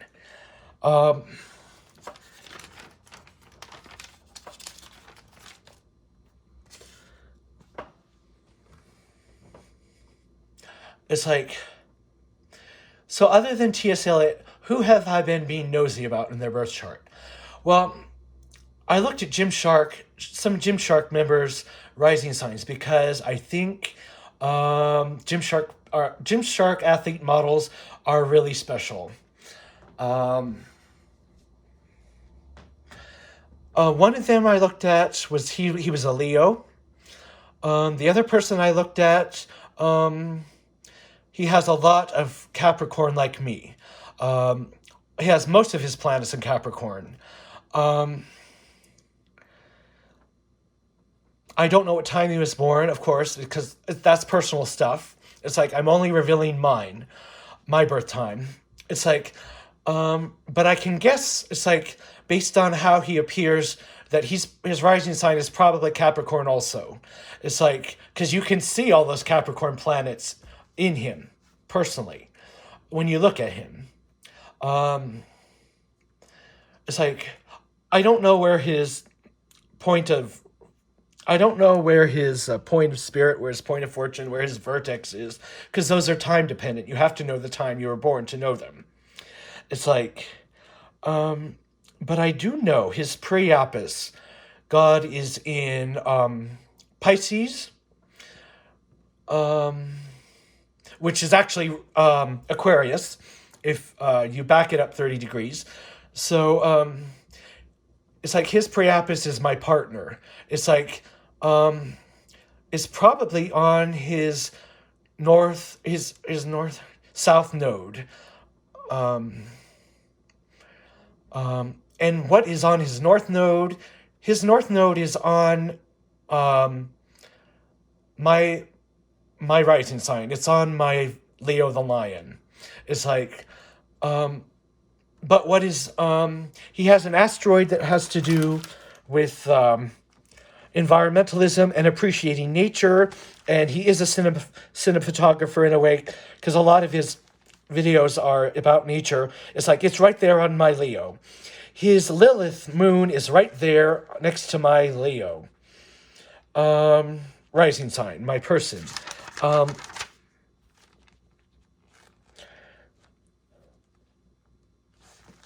So what I'll say is, it's like, I relate to him a lot because we share so much about Capricorn in common. His North Node being in Leo, it's like, that's where he should go. It's like, it's where he'll find success in life. And now it's like, a lot of these Gymshark members have girlfriends. It's like, and I find it very romantic, because some of them are already married to them.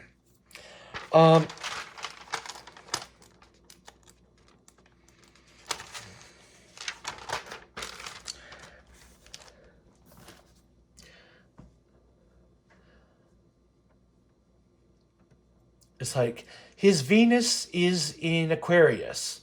But his Mercury and Mars are conjunct my Mercury and Mars in Sagittarius.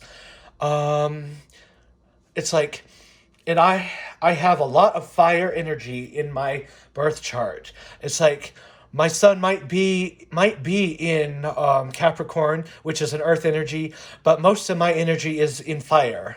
It's like, fire people, and I have a lot of it in trine, which is one of the most harmonious aspects in astrology. A lot of it is in trine to each other, or had been the moment, because it has to do with my moon.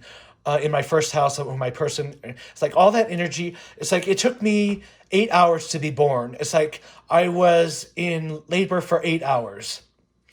My mom has passed away when I was in high school, unfortunately, because she didn't want to abort my brother, so she risked having my brother full term, and the breast cancer developed, and she passed away because she couldn't treat it at that point. So my brother's alive because my mom didn't kill him to have an abortion. But, even if she had an abortion, maybe the cancer, like the doctors she would see didn't know how to cure it. Chemotherapy, radiation doesn't cure a lot of cancer. Holistically, there are clinics that can cure it, apparently. Or at least they're claiming to be able to do so holistically. It's like you have to prevent a lot of these things by natural means and by prevention. It's like...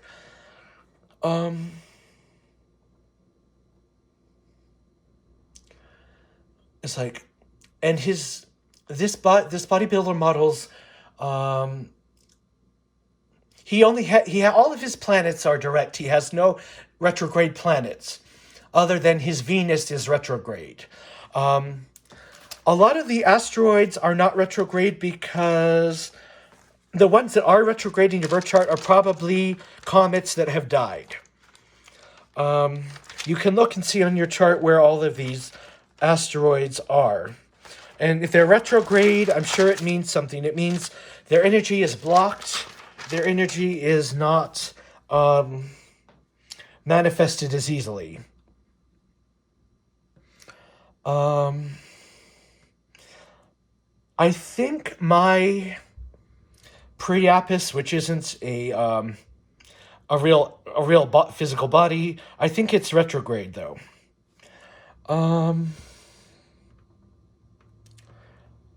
I don't know if Priapus goes retrograde, to be honest. It's like, I'd have to fact check that. I don't think the moon does go retrograde. But,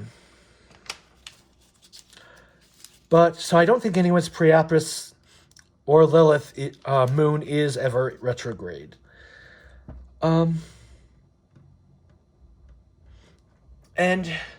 this bodybuilder's super fitness model, his Saturn is, I think it's in Pisces. I'm not sure. It's like, but what would it matter other than knowing it's like, you know what? When you have any of those love planets or stuff retrograde, it's like, does it indicate a problem in your sexual identity? It's like, I don't know.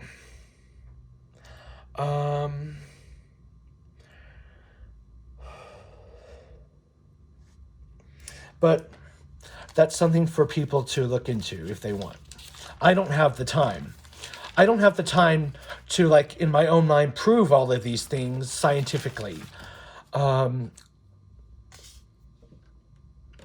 Although you can look at a synastry chart is when you put your marriage partner or your friend's chart on top of yours and you compare how they all relate to each other.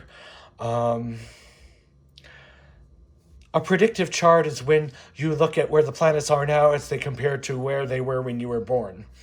It's like, and you might get some hints about life from it. The planet Pluto is moving into Capricorn. It's like, I don't know what that means for me or David Lade. It's like, his sun is, and all his planets are in Capricorn. It's like, it's going to leave Capricorn soon, but it's going back in because it's going retrograde. It's like, it's going to be in Capricorn for the next 20 years. It's like, where in Capricorn does the rapture of the Lord's church happen?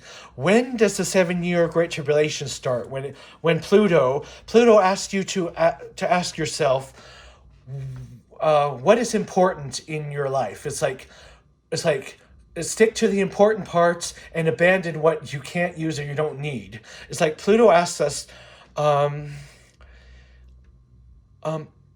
it's like, And when at the end of the 7 year great tribulation, it's like, where does the millennium start? It's like, it's going to be somewhere with Pluto in Capricorn. They say Pluto's in Aquarius. Remember, back it up 30 days. According to Paul Harvey's research, of everything being 30 degrees too soon. In other words, I think you know what I mean. So, 30 degrees too soon, as it's written or said publicly. So those are the major things I had researched. Remember, God took a bone from Adam. It's like he took the penis bone. It has a scientific name. What other bone would he have taken from Adam? It's like Adam's descendants don't get to have a penis bone. It helps you have sex longer. It's like he wouldn't have created Eve with a clitoral bone.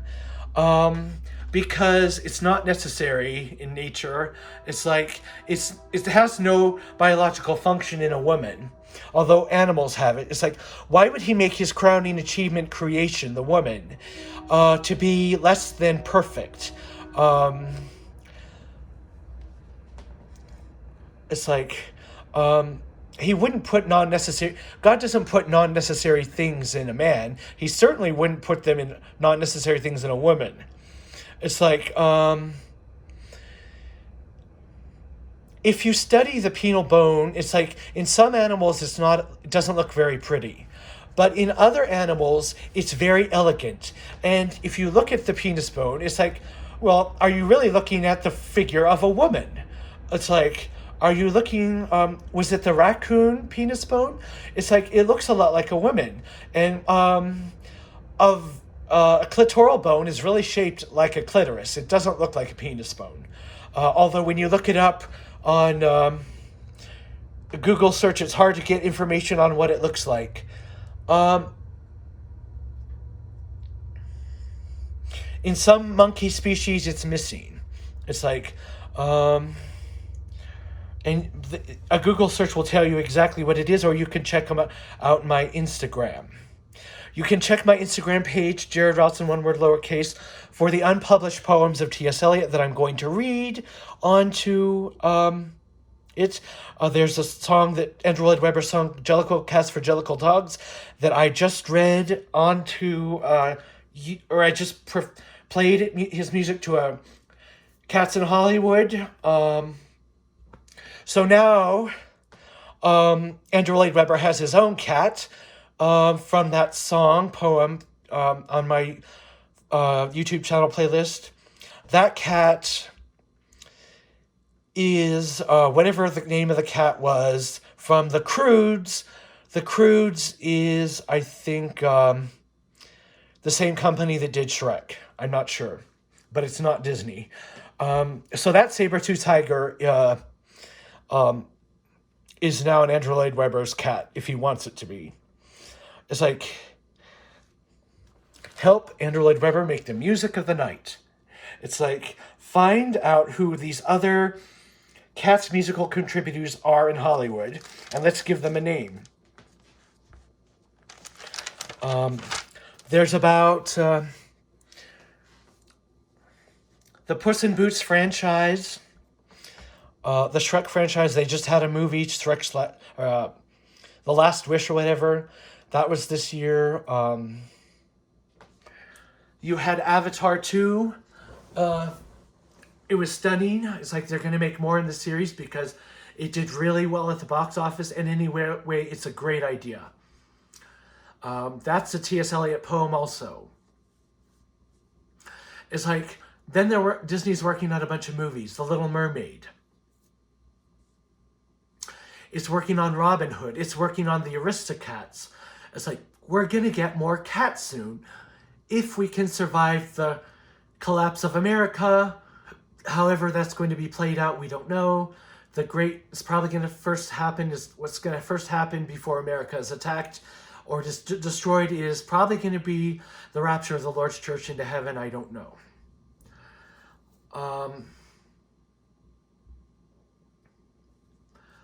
But it's like they're working on a new Thundercats movie. It's going to be animated, however, unfortunately. They're working on a new Chronicles of Narnia movie. There's like 3 Avatar movies already filmed. It's like in one of the major characters is killed off.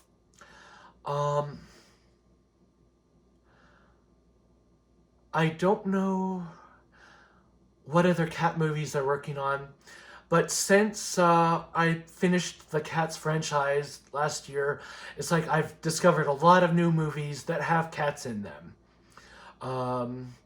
Some of them are biographical about cats.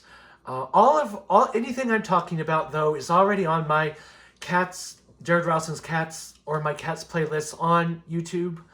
It's like, so even if I never complete the rest of this work, it's like people can fill in the blanks. They can put these poems onto these movies that are already on there. One of the cats, which I want to feature, is a cat about a Versace German person who owns a cat. He passed away. The cat is worth millions of dollars. It lives like a millionaire. It's a working cat. It's in Hollywood as far as commercials go, and I'd like to put a poem to that cat. Other than that, there's many other famous cats from history, and there's even the first cat in the White House under Joe Biden. He has a pet dog probably and a pet cat. Cats can give you disease. It's like mice have a disease from cats where the disease makes them so they don't fear someone. It's like there's a movie recently made about someone from England who drew cats, a famous from the not 20th century. He made art of cats. He developed schizophrenia. I bet it's because he owned a lot of cats. So there are parasitic cleanses you have to do. It's on my Instagram too. If you want to be healthy, if you want to prevent cancer, then yes, you do have to do these parasite cleanses. One of the parasite cleanses is green black walnut whole tincture, wormwood, and tincture or capsule of wormwood and capsule of clove. It treats all stages of the parasites that cause cancer. Everyone has to do those parasite cleanses. There are other parasite products on the market, and they give you the reason for what these parasite cleanses are doing. The newest one about how Elvis died of colon problems and not a heart attack.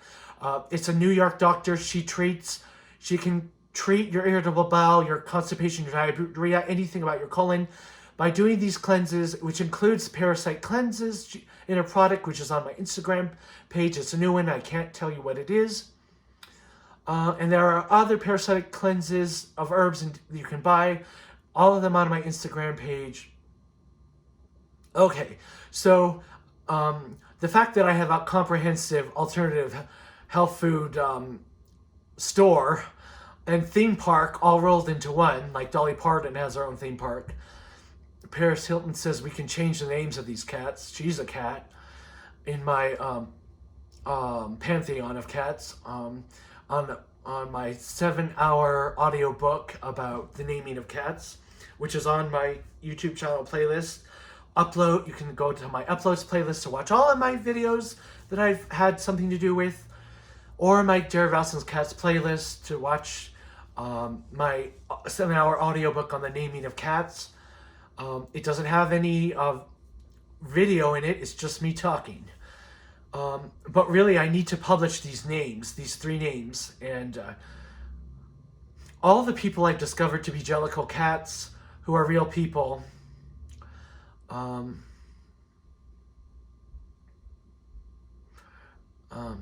I really can't think of anything else to say other than I hope this 2-hour video can upload. Thank you for listening if you've made it this far in the video. If I think of any new ideas, they'll be on my playlist, even if I'm never able to publish them by to turn them the poems or the extra songs into a video. But do look into the poet who wrote the American poem Mysterious Cats. He had a tragic death.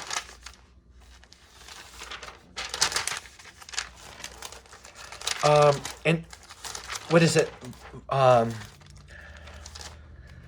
on, let me see if I can find his name.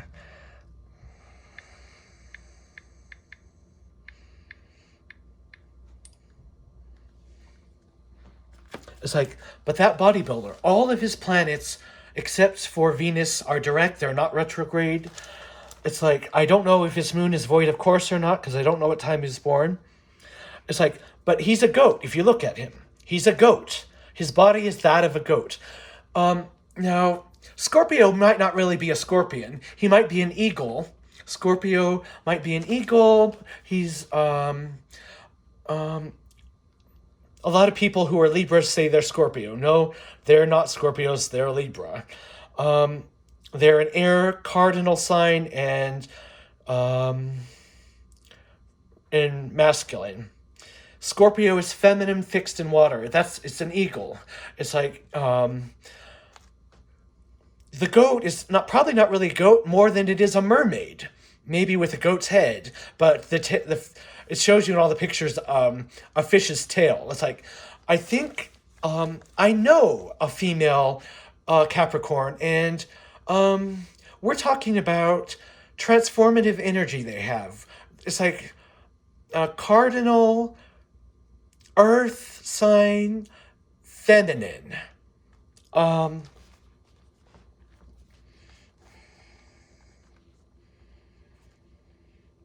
And it's like, if someone says they're something, it's like they got to act like it, or they're not really that. They don't have any of those qualities.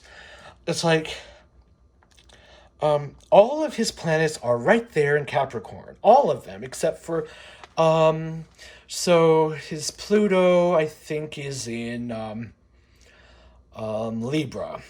It's like, and his Venus isn't in Capricorn, and his Saturn isn't in Capricorn. But it's like, so when you see David Lade, it's like you are looking at a mermaid, goat, Capricorn. It's like, whatever you want to call it. And I know he knows a little bit about sun signs, the day you were born. If you look at the book is called The Secret Language of Birthdays. It's like, it also has a secret language of relationships. It's like, I avoid those things because they use a lot of non-Christian like things in them that are used in Wicca and stuff, like numerology, tarot cards and stuff like that. It's like, because I'm a Christian, it's like I avoid it. It's like I believe that God has given us free will. It's like, also, it's like and I don't use astrology to predict things anyway. But as far as the weather when you were born, it's like, yes, I do believe in it. It's like, because I do identify with those things. It's like God created those things, and he put the stars in the heaven. If you look at Enoch, the book of Enoch, some of the stars rebelled and they were put in prison. I don't know, it's like, for how long? It's like, are they in a purgatory-like state or whatnot? It's like, but in the Bible, those stars are for signs and seasons. That's what the Bible says they are.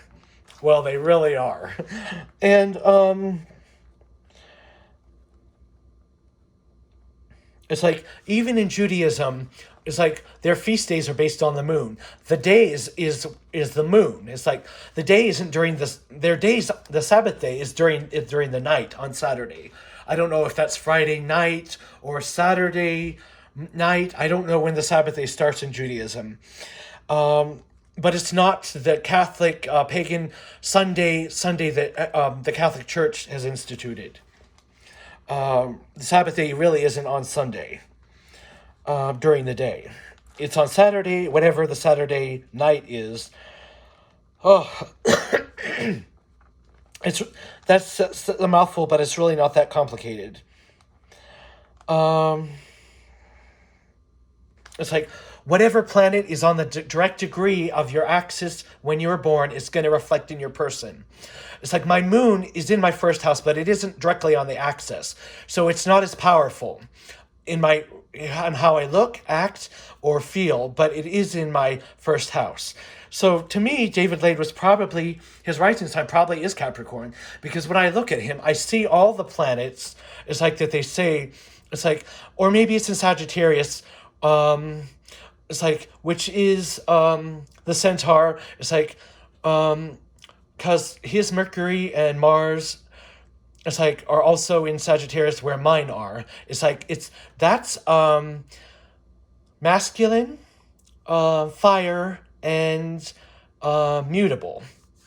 Mutable is their quality is less fixed. Cardinal are the doers of the zodiac, and the fixed people, you'll know who they are because they don't change for anyone. Like God is non-changing. He's from everlasting to everlasting. He always existed. His as did his son. It's like they have no beginning. It's like they're the beginning and the end. It's like they exist outside of time and space. They cannot be destroyed, defeated. They can only be disobeyed and rebelled against. It's like, and as far as these gods, these astrological signs, it's like, this earth is passing away. Heaven and earth is passing away.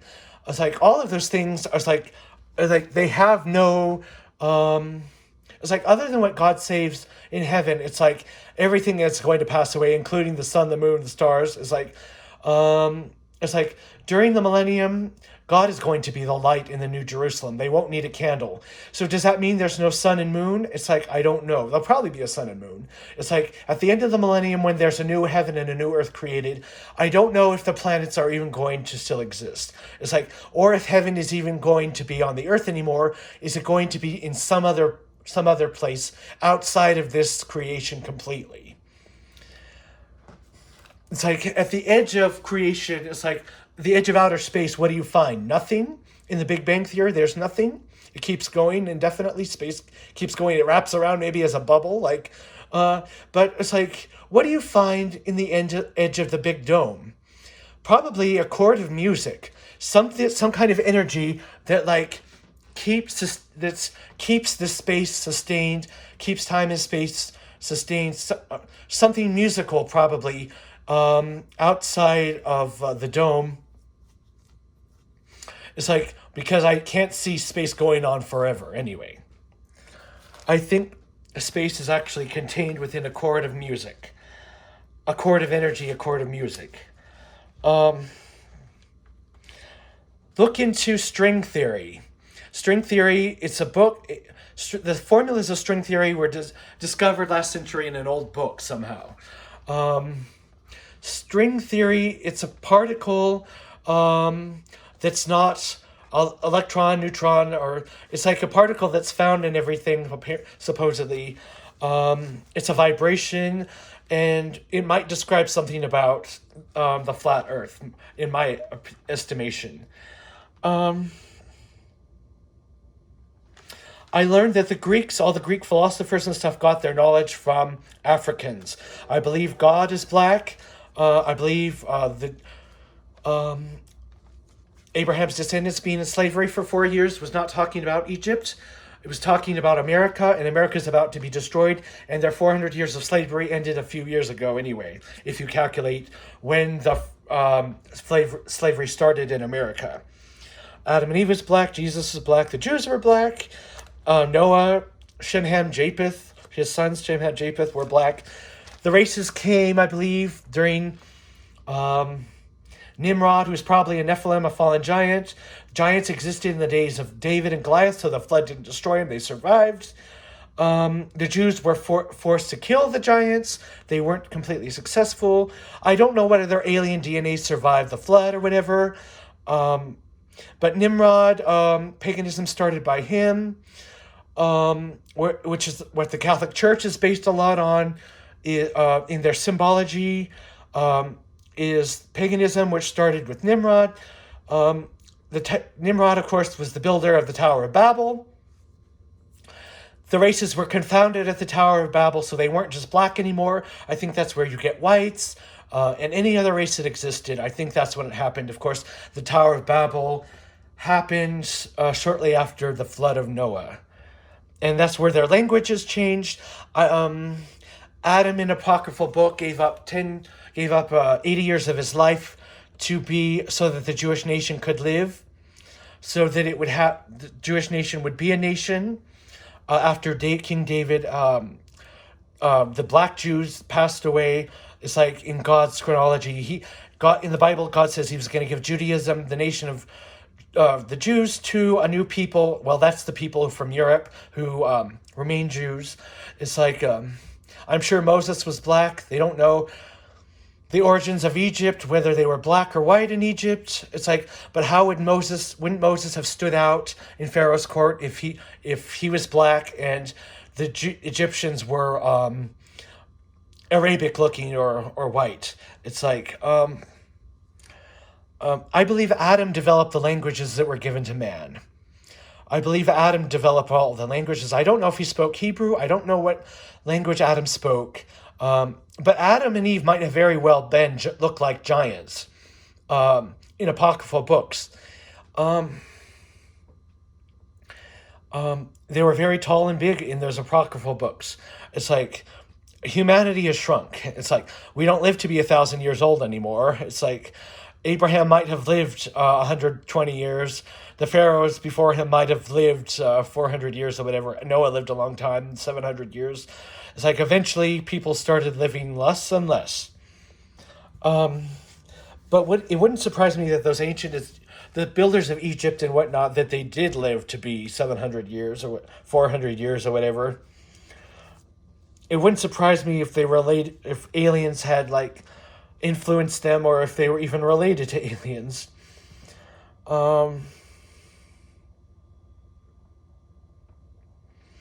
And if I keep talking, it's like this video is going to get too long.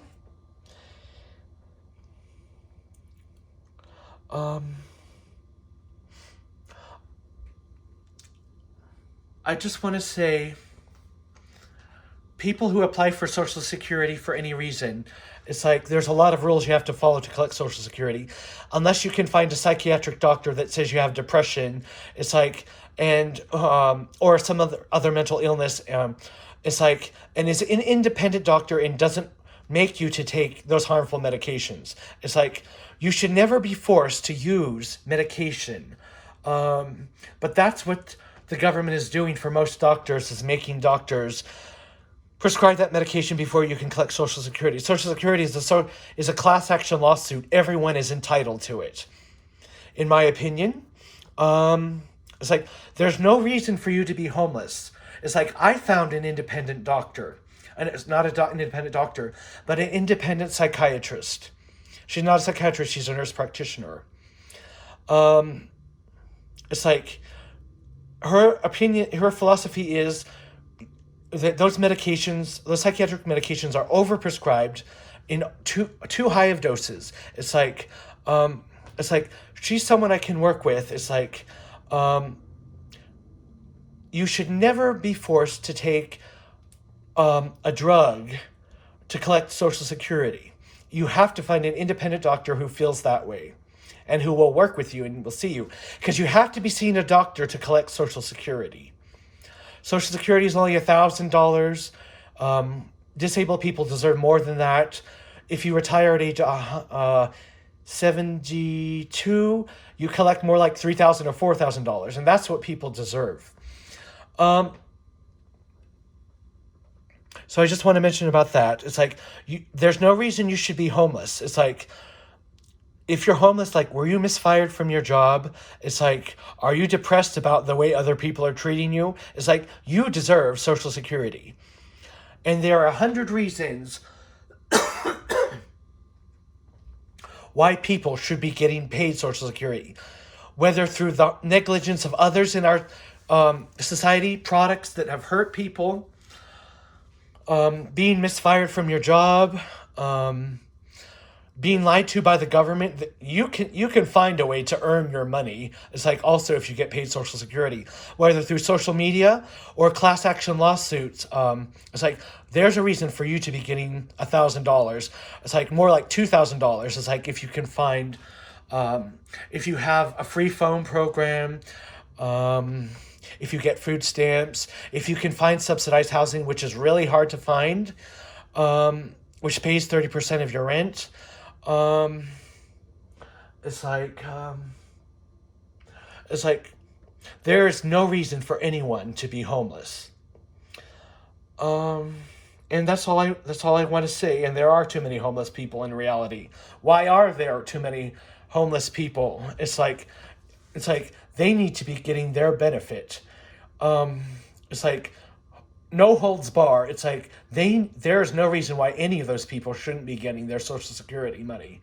It's like whether they've worked at a job or not. It's like, but I encourage people to try to work, even if it's in fast food, for as long as possible. It's like, and that's all I'm going to say about that.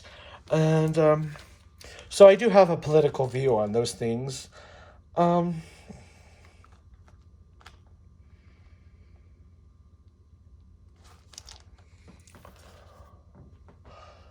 and thank you for listening through this. I hope I've made a little bit of sense. It's like, and I thank you to all my fans. I cannot guarantee what's going to happen after today, and I can't guarantee I'll be able to assemble any more Cats videos or give any more names to the cast of Cats. Some of the original people on Cats I had made music videos for and given names, because Cats goes back 30 years. Is it 40 or 30 years?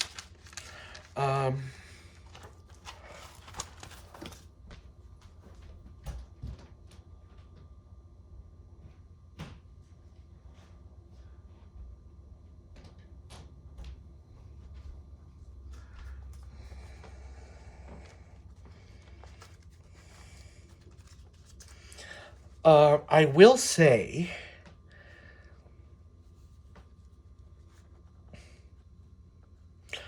that I wanted to do a music video on Nostradamus as a cat.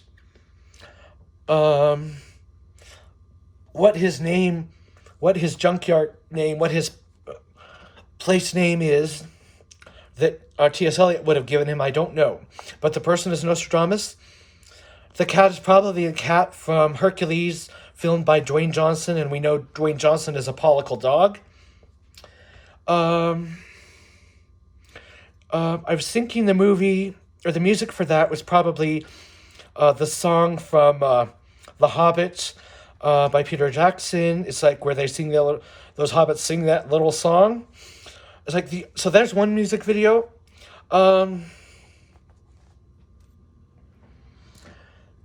Then there's another, it's like, there's a cat I want to name Merlin.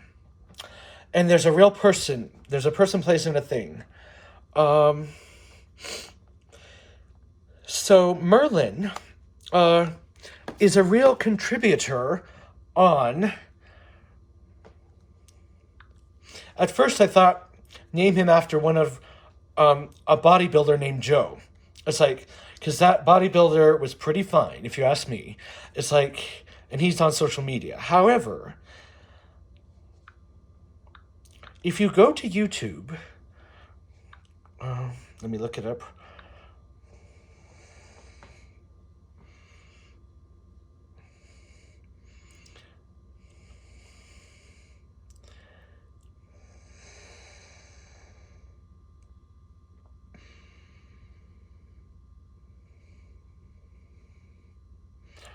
There's a better person for Merlin.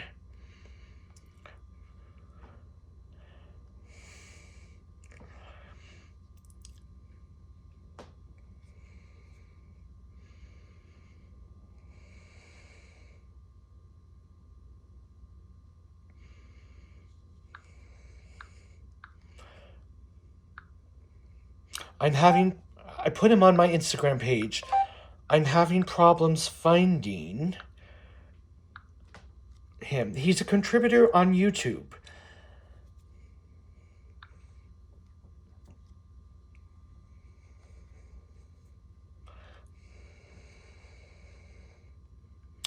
And while I'm looking this up, did you know that Steven Spielberg tried to make Cats by T.S. Eliot into an animated movie in the 80s until something happened to his company and the project was scrapped.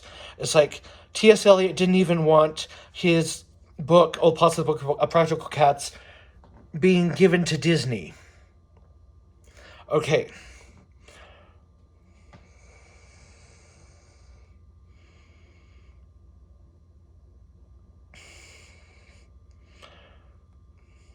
But it's like while I'm looking up this music video,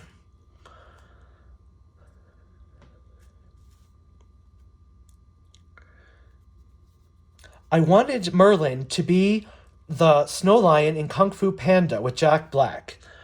The Snow Leopard. And maybe the song could be, I'm having a hard time with this one, Disney's The Sword and the Stone music, but where Merlin sings his song. Prestidigitatorium. Oh, and the Dwayne Johnson Nostradamus cat, The Misty Mountain, I think is the name of that song.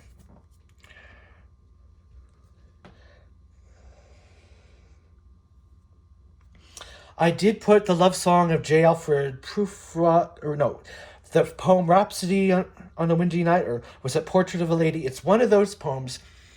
It's like, it was a basis for the song Memory. Memory was based on 2 clues of a poem that was scrapped by T.S. Eliot of Grisabella the Glamour Cat. They compiled the rest of the Andrew Lloyd Webber creative team, compiled the rest of the poem based on lines from his other poems. So I took that poem and put it to Sing Star, where the lion in the Sing Star is reminiscing about something, and there's a picture of his wife or someone on there. I posted videos of Jesus Christ Superstar and a little bit about Joseph's Technicolor Dreamcoat on there. Bad Cinderella is A Girl I Know in Real Life by Andrew Lloyd Webber. I really know who that person is. She does have a brother. She does have 2 stepsisters, or not stepsisters, but 2 sisters. It's like, I've known them in Winnemucca, where I live. Winnemucca is like Peter Pan, the chief's daughter. It's like Native Americans lived here in Winnemucca. Her statue is in the Capitol building. Sarah Winnemucca is her name. It's like they're making a new Peter Pan movie. It's like, but will they have time to release them?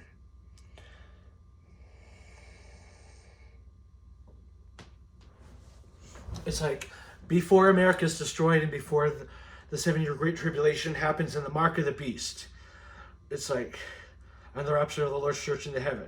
Can these studios finish what, it's like, I'm grateful for what we have. It's like, I'm grateful for, it's like, J.K. Rowling's based video game, although they say she has nothing to do with it.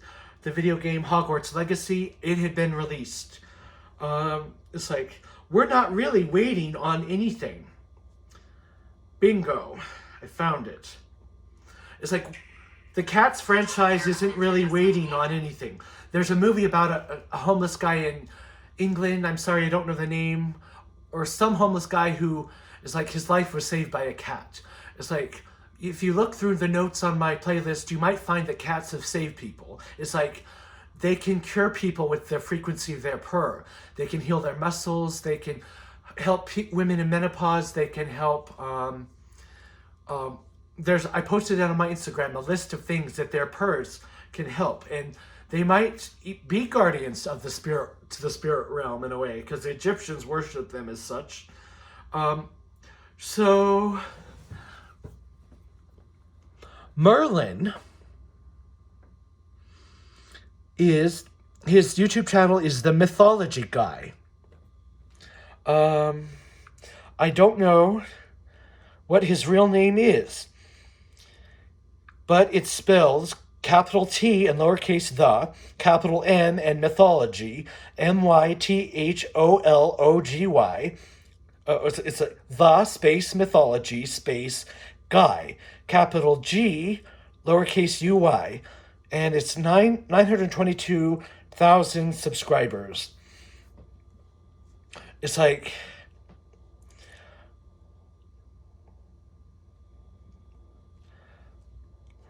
he talks about everything mythological, and he plays video games. It's like, he is the perfect Merlin.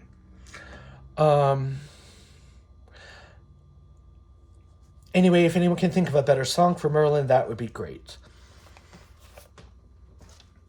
And I can't think of any other people, persons, place, or things to put together to give them T.S. Eliot's naming of cats.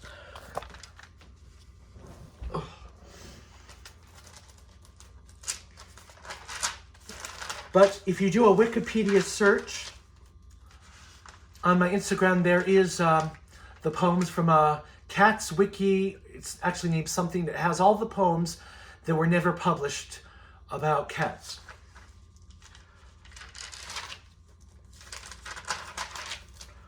Those are the ones I'm going to read onto here somehow, when I find the time, if I ever do. If you do a Wikipedia search on cats,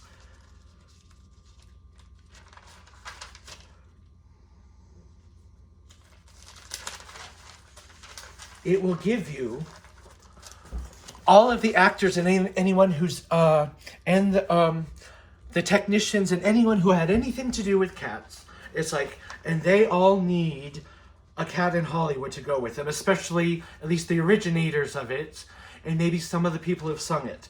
I want to put the singers who sang Memory, the new ones and the old ones. I did a few of the Memory songs, but there's a male singer. He needs to be Pepe Le Pew. He sang Memory. And there's the girl who sings I Really Don't Know Clouds at All. She needs to be the cat from the guy in Germany who's, the cat is a multi-millionaire. It's like, so the list of names to draw from are from that Wikipedia list of anyone who has had anything to do with cats. It's like, Gillian Lynn has a cat. The costume designer has a cat. Andrew Lloyd Webber has a cat. Sarah Brightman has a cat. Some of those other people have cats. They're in my list. The ones I've missed, though, it's like, they need a cat, and I'm sorry I can't mention who their names are right offhand.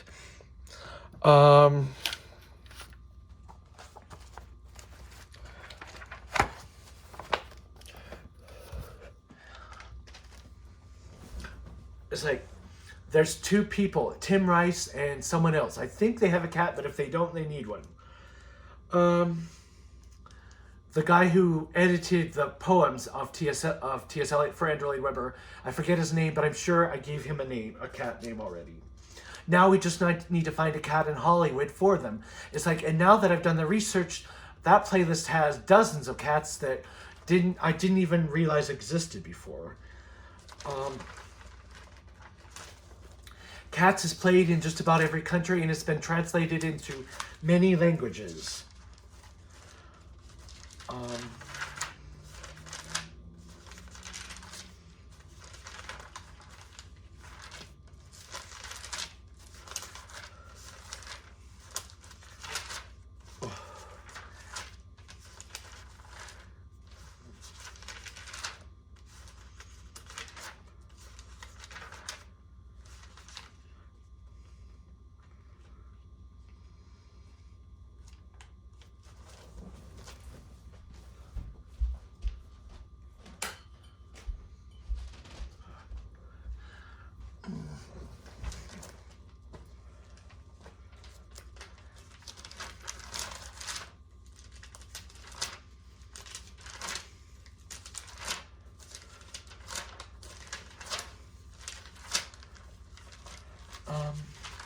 I have all the list of the cats.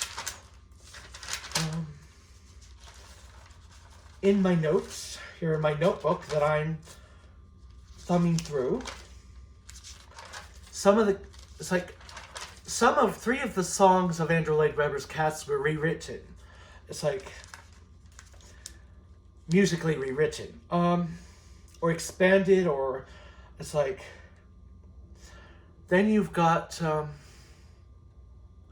the poem that I used Garfield for is called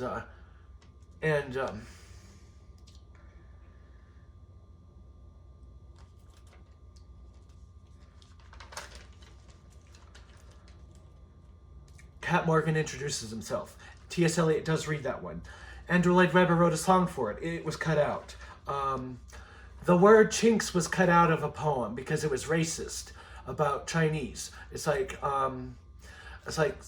anything that used the word chinks has been cut out of Growl Tiger's Last Stand. But there's a whole ballet, not in the 1998 movie Cats. There's a whole ballad of Growl Tiger's Last Stand. It's like that was. So you got to hear that.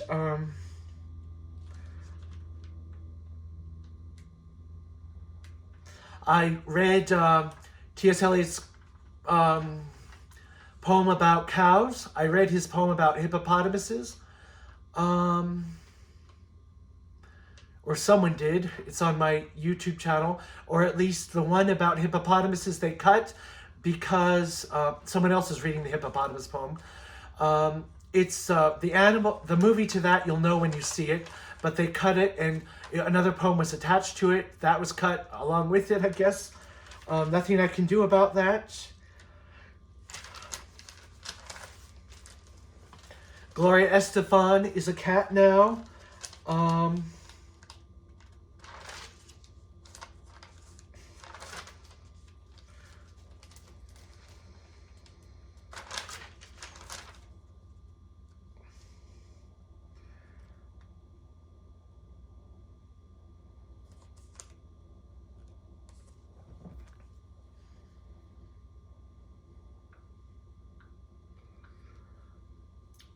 What are the 4 kinds of cats listed by T.S. Eliot?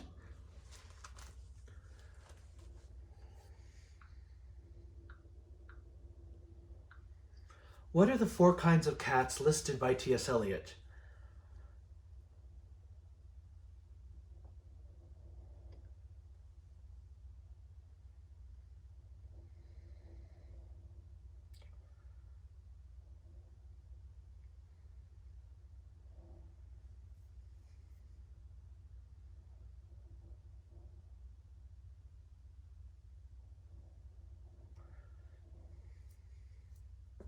By the way, there are more poems about cats on a Google search. So it's like we can find other poems for other cats. T.S. Eliot says there are 4 kinds of cats, including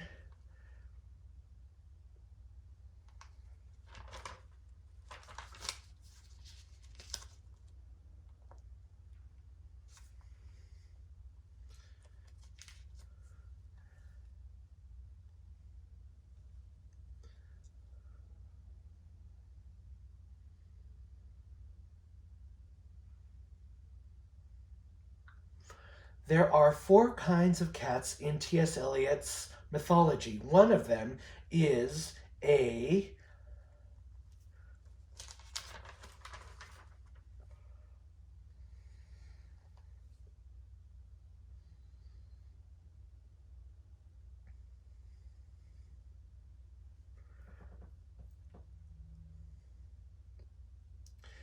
T.S. Eliot's original book, I think, was going to be called Book of Practical Cats, but they changed it.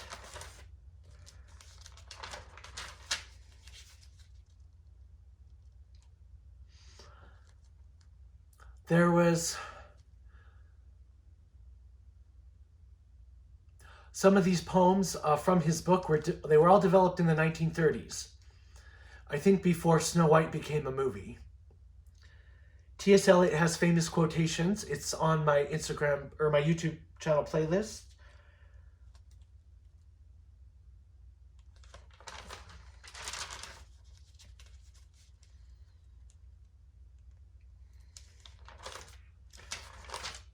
It's like, I'm having trouble finding out, but there are 4 kinds of cats in T.S. Eliot's mythology about cats. It's like, he was able to tell one of his friends what kind of cat he thought, what kind of category his cat fell under. And I'll list those 4 cats in my playlist to this video, or in my comments to this video. But right now I cannot find out who they are, what those 4 classifications of cats are. Although one of the poems I'm going to read has to do with one of those category of cats.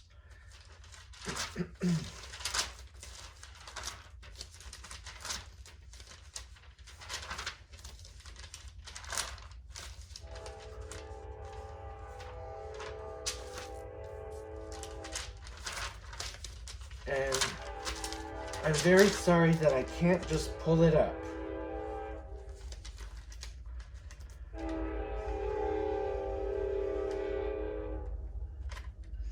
Here's a quote. T.S. Eliot was always inventing suitable cat names, as he was often asked for them by friends and strangers. Original production program by Valerie Elliott, circa 1980.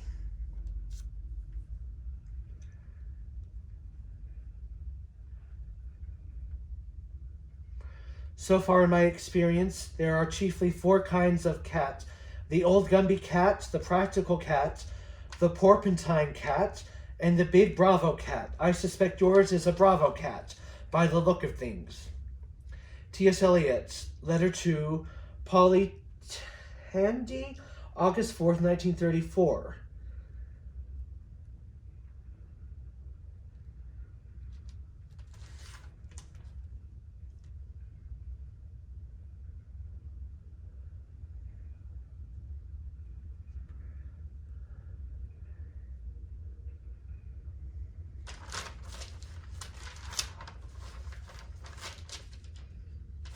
So there you have it. There's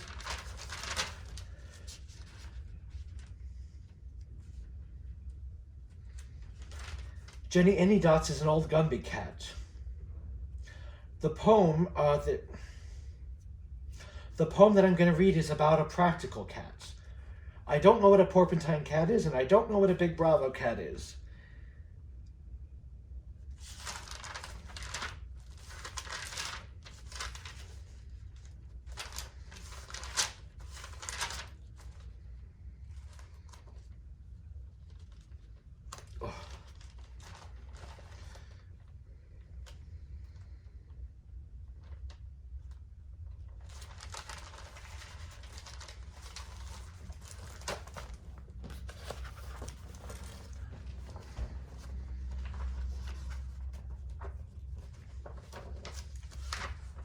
I'm unhappy with Instagram.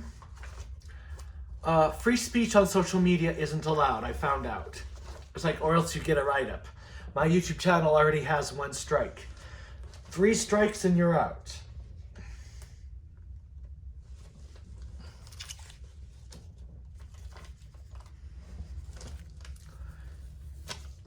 Right now,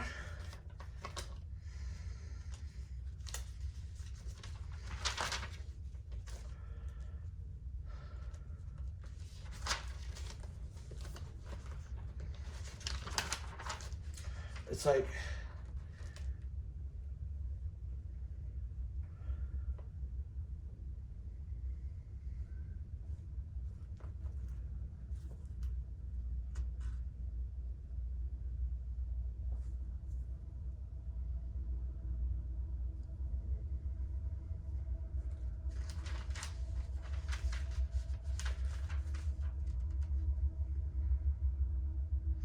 of course, we know that Julian Lynn passed away, the dance choreographer to Cats and Phantom of the Opera. She was a prima ballerina. She has a theater named after her. She lived from 1926 to 2018. We know that Andrew Lloyd Webber's son passed away. He did the music for The Little Prince, the musical. There are other Little Prince musicals, so I'm having a hard time separating which. He did 2 other things for the BBC. That's on my playlist. He passed away this month in 2023. We're in March. All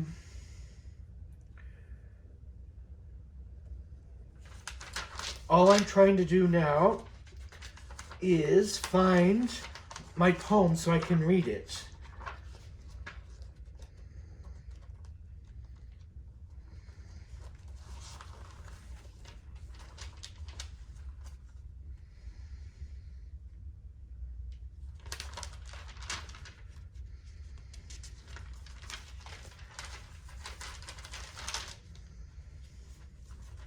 The choreographer to after Julian Lin, there was another choreographer. It's like he needs a cat name. He's on my playlist, Jared Routson's Cats.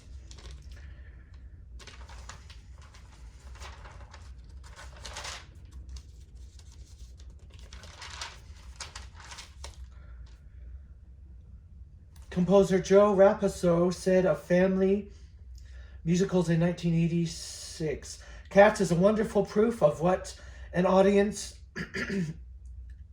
is out there untapped. Sorry, I can't read my handwriting. People do what an audience is out there untapped.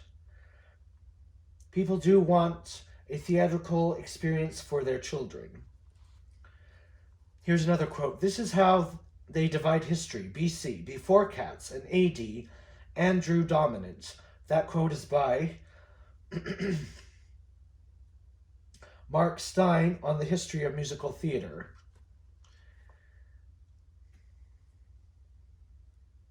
Of course, we know if Tim Hooper isn't already a cat name or a cat, he needs to be. He did the 2019 film adaptation of Cats. In 1998 film, David Mallet. He needs a name in a cat if he doesn't already have one. Elaine Page was in it. John Mills, Ken Page. And the actor who played Pip, Michael Gruber as Munkustrap, James Corden, Judi Dench. Judi Dench already has a cat name. Jason Derulo, Idris Elba, Mac, Taylor Swift, Rebel Wilson as Jenny Jots, Francesca Hayward as Victor. If they don't already have cat names by me, they need one. David Hersey needs a cat name. His pioneering use of automated lighting to produce kaleidoscope landscapes and complicated optical effects. Cats has been performed in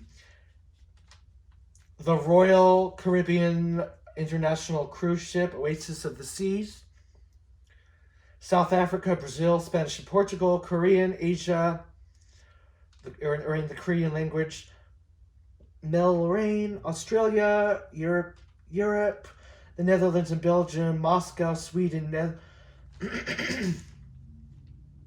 Denmark.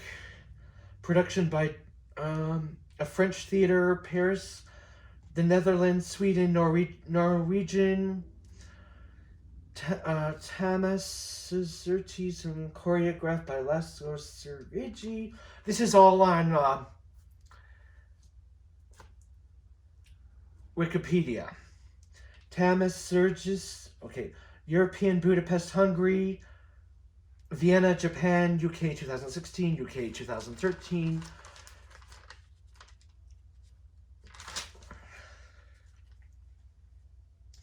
Mexico, Los Angeles, America in 1983 in Boston.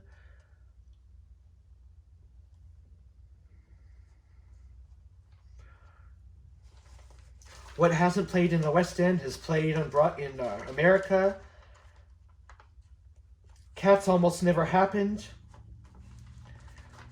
Andrew Lloyd Webber's probably the only one who could have pulled it off, because I'm sure the widow, the executor of T.S. Eliot's estate, wouldn't have given it to any other composer. Two other times they tried to put cats to classical music. They're on my YouTube playlist, Jared Routson's Cats. That music is on there. I don't like it. It's like, it is classical music, but I don't like it.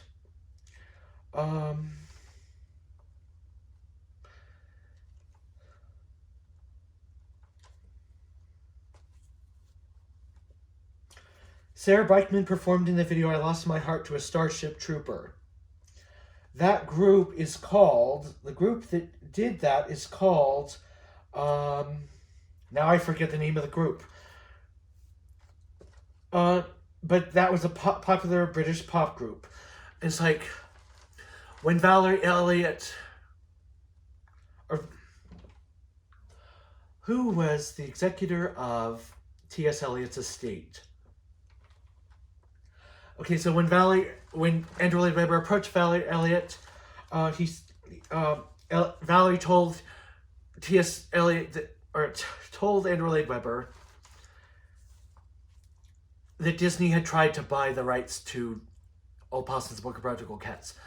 It's like, he never wanted those characters to become cartoon or characters that children would overly love or overly identify to. It's like,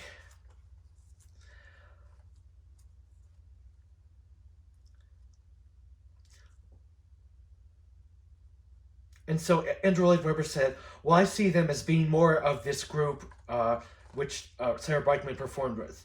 It's like, they're a pop group from England. And Valerie Elliott said, yes, T.S. Eliot would love that. T.S. Eliot had a love affair with a drama teacher. I think probably from England. I don't know if she was a drama teacher in the United States.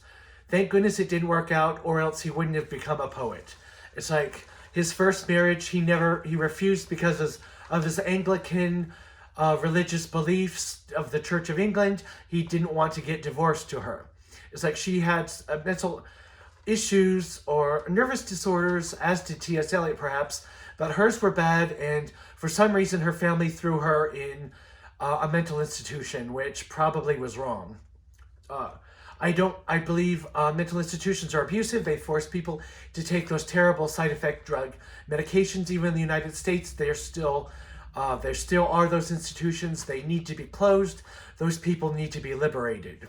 It's like, those institutions are abused. Tom Cruise abused their patients. And they do terrible procedures besides that. Unethical procedures, whether it's shock therapy or lobotomies, or their medications are also dangerous and detrimental and cruel and unusual punishment according to our Constitution. It's like, so T.S. Eliot's first wife died in an institution, probably from the side effects of those drugs. Sorry about that, my screen just went blank. It's like, the law needs to change so that people with mental disabilities have rights. They don't need to use medications in order to collect Social Security if they're not a danger to themselves or others. And most people who are doctors will agree that most people with psychiatric disorders, whether schizophrenic or not, are not a danger to themselves or others.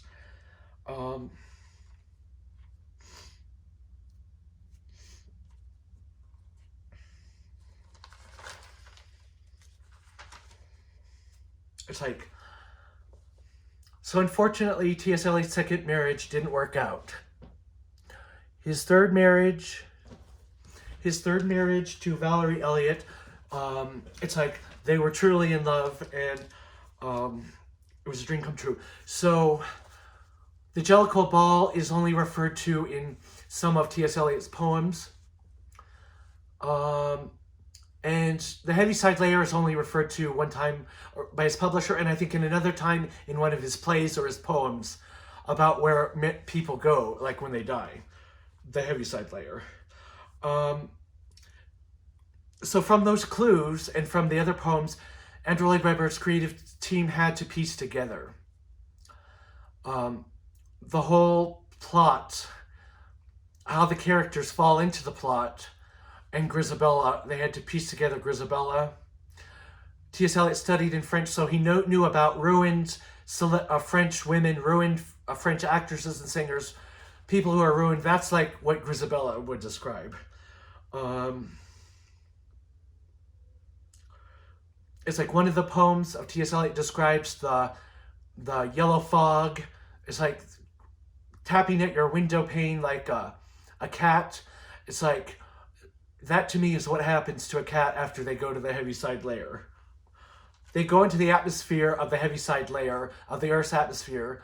It's like they go to the Schumann resonance, they go to whatever other thing is in the atmosphere, and they're transformed into this yellow mist.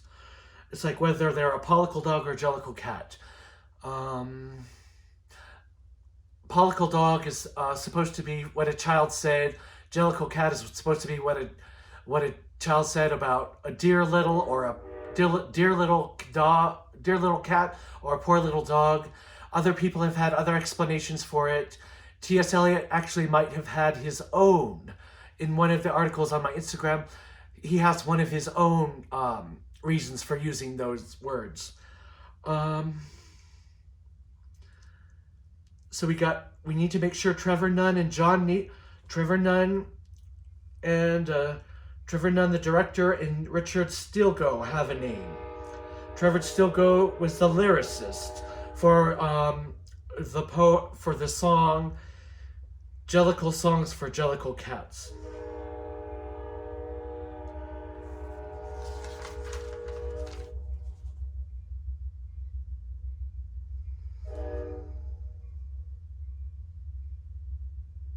We need a name for Chris Walker, the original music director, who left Cats, who was replaced by Harry Robino. He needs a name too.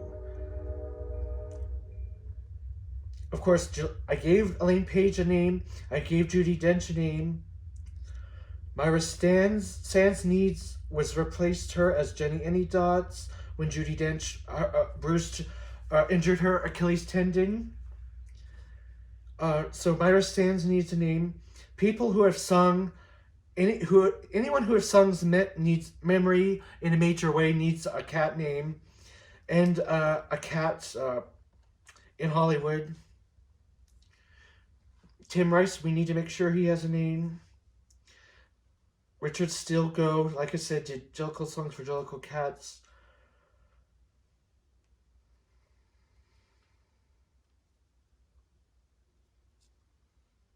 Thinda Hughes and John Thornton. Lynn has the dance choreographer. Okay.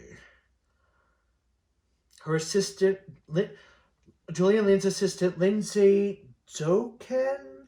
Sorry, my handwriting. And dance captain Joanne Robinson need a name.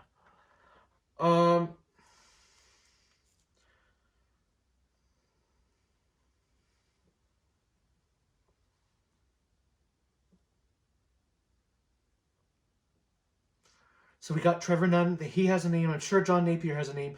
Cameron McIntosh, I'm sure I gave him a name. The really useful groups, Brian Broly really needs, he needs a name and a cat in Hollywood.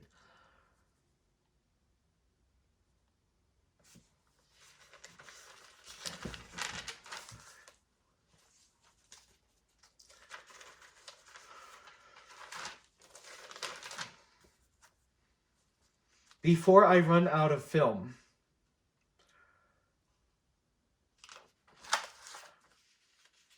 I'm not going to say what all the names of all of the 8 plays that T.S. Eliot wrote, but you can find them referenced on my playlist. I'm sorry, I'm just not organized today at all.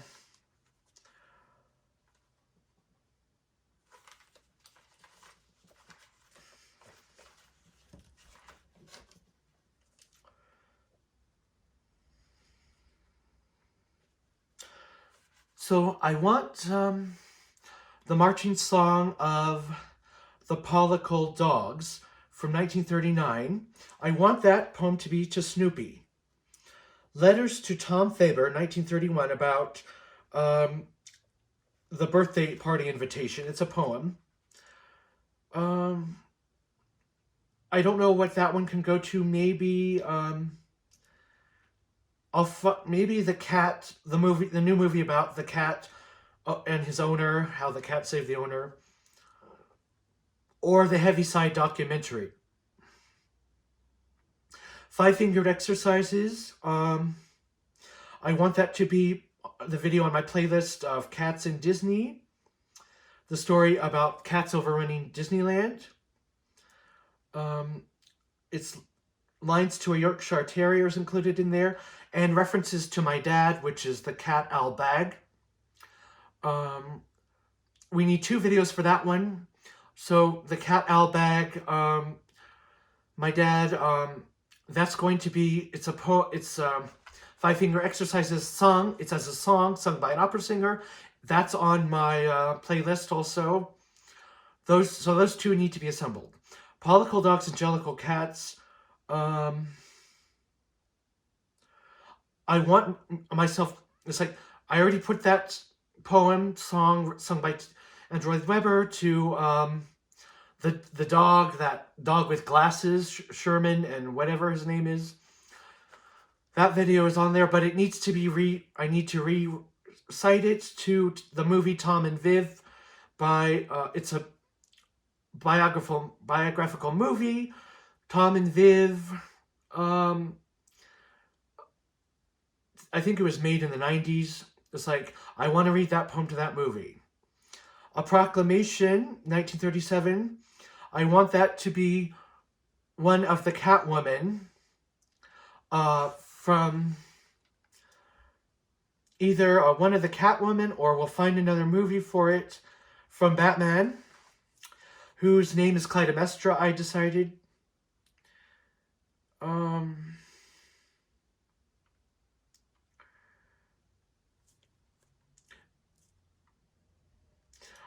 I want the song that I sung to this video, Mysterious Cat, to, I want that, the Mysterious Cat, okay, so A Proclamation, 1937, the one I was just talking about, that's the category of the practical cat.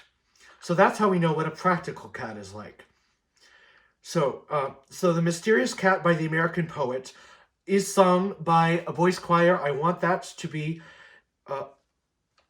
so maybe once again, all the Catwomen, or one of the Catwomen from Batman, because there's like 6 different Catwomen, 6 different Catwoman actresses who've been in the Catwoman franchise, starting from the original.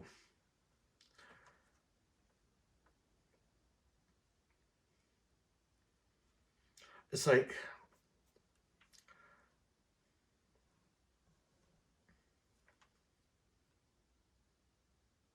so the boys' choir song Mysterious Cat by the American Poet, it needs its own music video.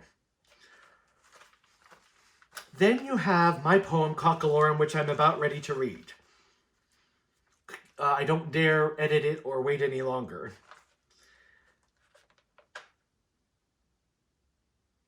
I was thinking of a song for it. You know, Chopsticks, Liberace plays Chopsticks. Liberace is also a cat I've named, and he has a music video.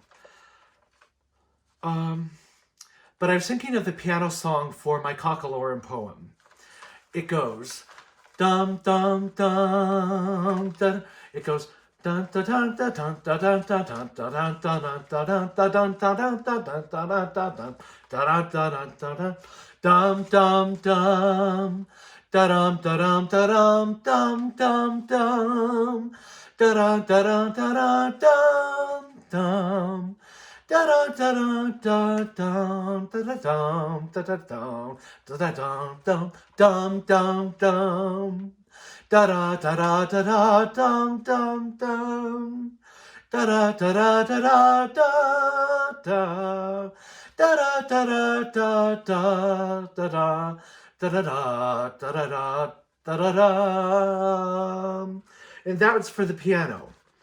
And that's the best I can do. I can't find, I asked my computer assistant on Google, like, to name that tune, and she couldn't do it. She could only give me, he or she, whatever it is, whatever artificial intelligence is. It's like, or whether it's from the ether. It's like, or whether it's like, ether is another word that might describe the Heaviside Layer. Ether is a concept in literature, the ether, some kind of intelligent void, but not intelligent. It's like, can artificial intelligence tap the ether, or is artificial intelligence tapping the spirit world, or is it an evil entity, or is going to be used during the Great Tribulation as a robot that's going, the book of Revelation says it'll both talk, and people will worship this robot. It's probably a demon, no doubt. That's the melody I think Cockalorum, the poem, should be set to. The music that would describe me the best. That thing that will help me break into the music industry.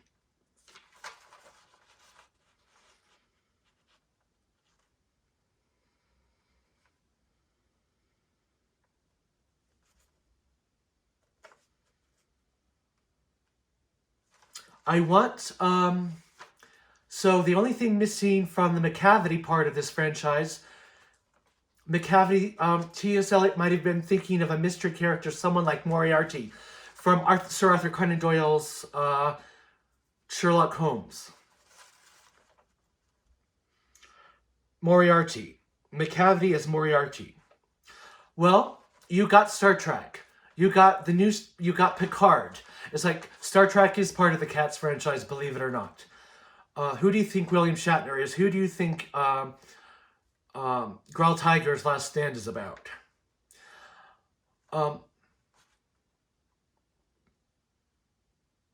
Martin Luther King and the actress O'Hara are cats in there too. So is Spock. He's a cat. So is it Scotty? I think he's a cat. You got the new season of Picard, and they're going to bring Moriarty back. He's a holodeck program simulation. Moriarty, the character, has been a villain in Star Trek. He was placed in a computer simulation to fool him into thinking he was the victor in the story. Moriarty is being brought back in Picard. It's like, McCavity needs to be either a read poem or a song McCavity needs to be put to that character.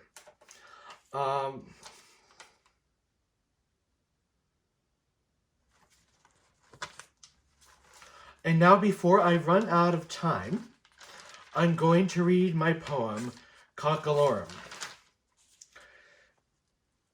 in its drafted form.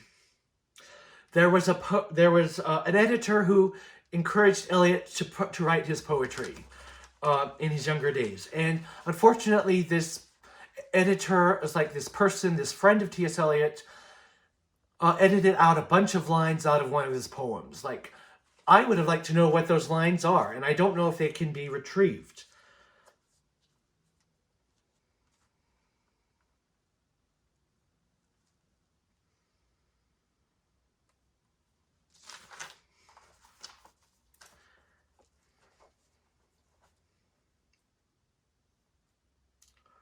It's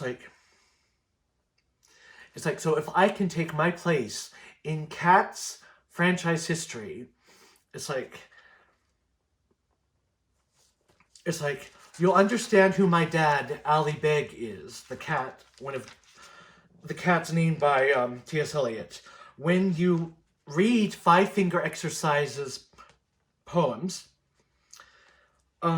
where T.S. Eliot refers to how jellicle cats and pollicle dogs, like undertakers, all must come to dust. That's one of the poems in that. It's 5 short poems, and one of those poems is entitled Ali Beg. And when you hear it sung, when you hear those poems sung by that which is sung on YouTube on my playlist, Jared Routson's Cats, published by someone else, not me. It's like, and when you see it put to Walt Disney Cats over Cats Infesting Anaheim, the documentary about Walt Disneyland being infested by cats, it's like, you'll know a lot about who my dad is. It's like, when you hear all of those, when you hear that song sung all together of five-fingered exercises. By the way, without my parents, I never would have been born. If without Joseph Smith and the Mormon Church, I certainly never would have been born. Without the publication of the Bible, I never would have been born. Without the Christianity, without Jesus the Christ, I never would have been born.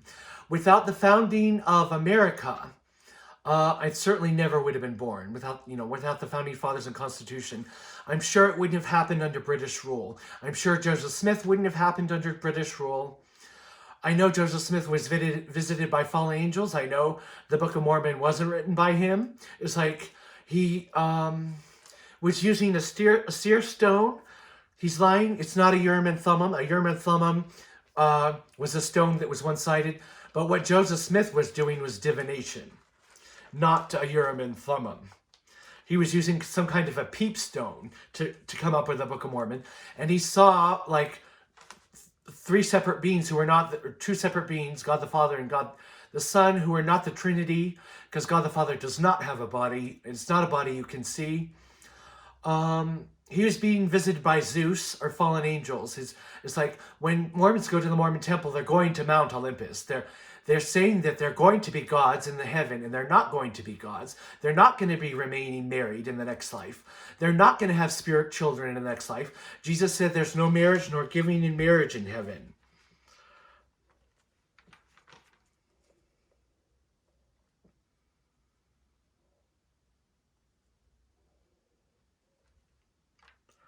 Practical Cats, as the show was then called, was first presented as a song cycle in the 1980 Summit Sidmonton Festival.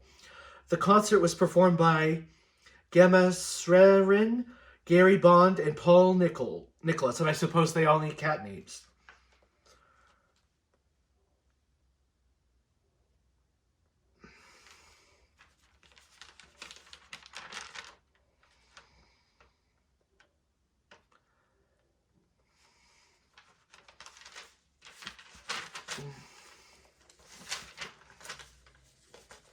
Cats are not as clean. It's like, cats are not as clean as people say they are. They have germs and they're dirty. It's like, there are new cat boxes being invented for them. Martha Stewart is a fan of cats. It's like, she probably needs a cat name if I haven't already given her one.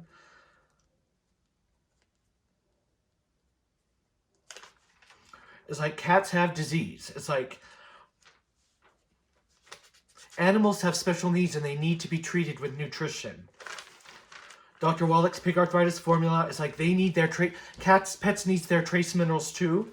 There are products on my Instagram page that will help you give your cat and dog its proper nutrition. Nikola Tesla probably needs to be a cat, a famous cat. It's like we wouldn't have the free energy without him. Femi Taylor as Exotica in the original, she sings Memory. Jemima sings Memory too. Femi Taylor sings as Exotica. So, Femi Taylor, I already gave Madonna the name Exotica. Femi Taylor probably needs her own name.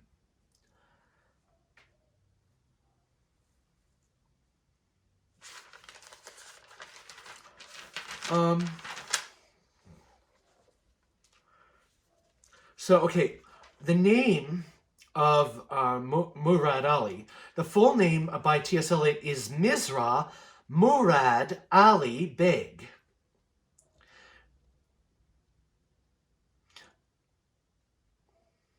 What was in original Possum in 1921? A series of dramatic visualettes. Song Better Run Girl. Okay. The song You Better Run Girl, You're Much Too Young Girl. It's a pop song. It's like, I'd like to put that to a cat or a dog. I haven't figured it out yet. Preludes, T.S. Eliot. A Song for Simon, T.S. Eliot. Aunt Helen, T.S. Eliot, 1888 to 1965. Portrait of a Lady. La Figue de la Chipangui. Little Gidding, Love Song, The Love Song of J. Alpha Prufrock, Portrait of a Lady, Rhapsody on a Windy Night, Prufrock. It's like those are just some poems. I think I need to make sure they have a video.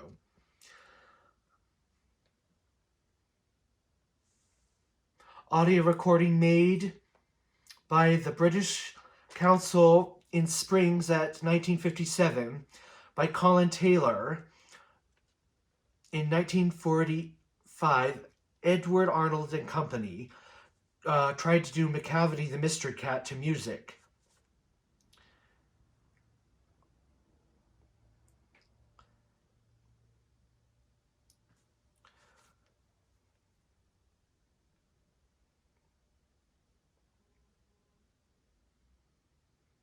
It's like, and I suppose for the pollicle dogs that are in these music videos, we need a junkyard name for them.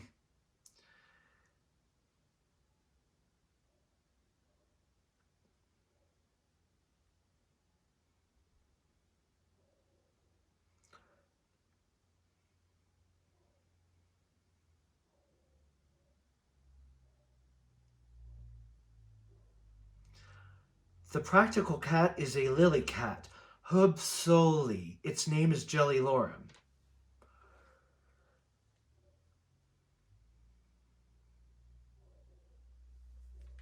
I'm about to run out of batteries on this phone. And I'm hoping they'll let me publish it because it's 3 hours long.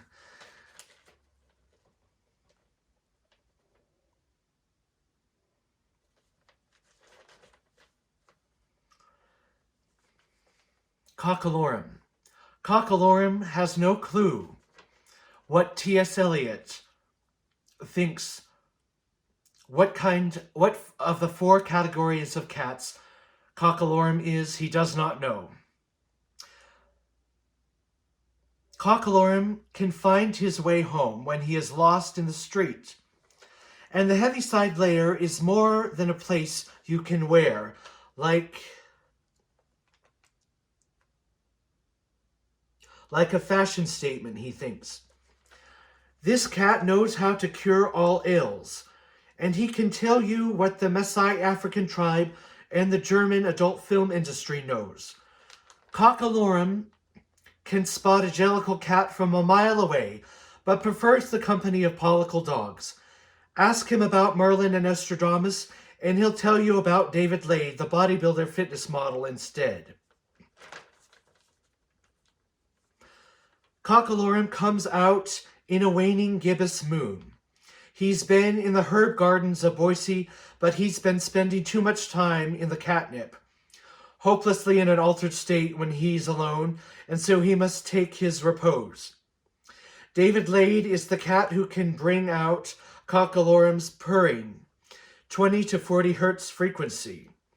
Those healing frequencies, like 111 hertz, that a cat can sing, that kills cancer and helps women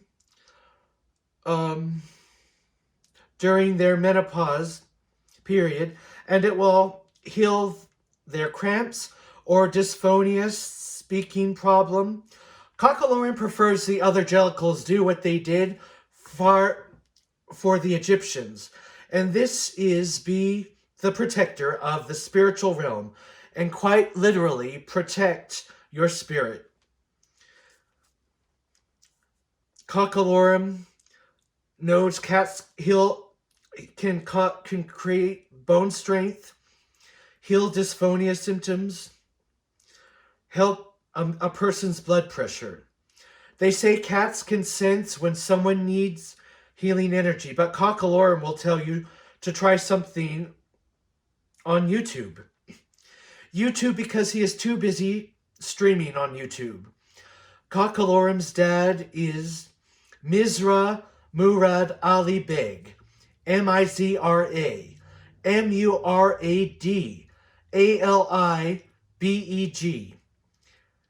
If you don't know who that is, read T.S. Eliot's 5 short poems called Five-Fingered Exercises. Cockalorum has his own amusement park, but if he says the wrong thing, it disappears with the click of a button. Do you want to get on his good side? Just take him to a restaurant. Fancy or fast food, Pizza Hut, or a double jack with bacon at Jack in the Box. Cockalorum never finishes what he starts, but Elton John says sad songs say so much. But Cockalorum is a procrastinator. But pay Cockalorum what his worth or his unpaid wages, and there might be kittens in the story. And was he as rich as the Beatles? Don't you think Paul McCartney is a replacement for the real Beatle who died in a car accident? But as a cat, he's Chip from Disney's Enchanted.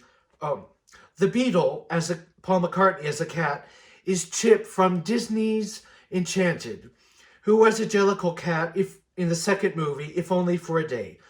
Cockalorum is uninvited to the jellicle ball, says Atlantis Morissette, and he much prefers his cat's lair to any gases discovered in the heavens, like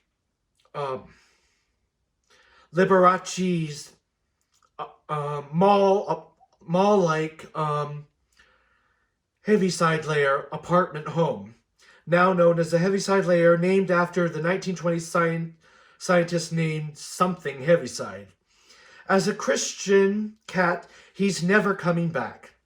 Now you see me, now you don't. He's here today, gone tomorrow. In his den, he can pretend to be a singer. He has a studio apartment.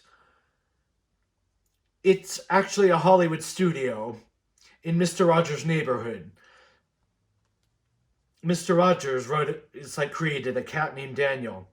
He dreams of a day when Nikola Tesla's free energy will be allowed again, but both good cats and bad cats agree the Lion of Judah will come.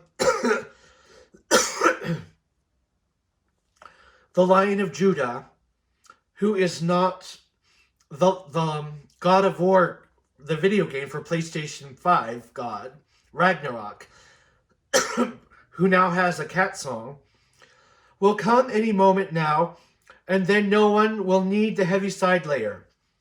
The fig tree generation, Joshua said, Cockalorum was never in the Lewis and Clark expedition, but Madonna, also known as Exotica, in the ensemble cast of cats, said the desert is a magical place, and Will Smith, the Perpentine cat, or the Serpent cat is his name, Perpentine, said if you can't stand the heat, then get out of the wild, wild west.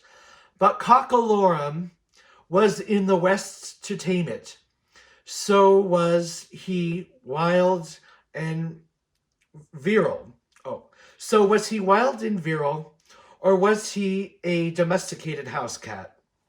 Without Cockalorum, about 20 jellicle cats and pollicle dogs would go nameless or without their mojo.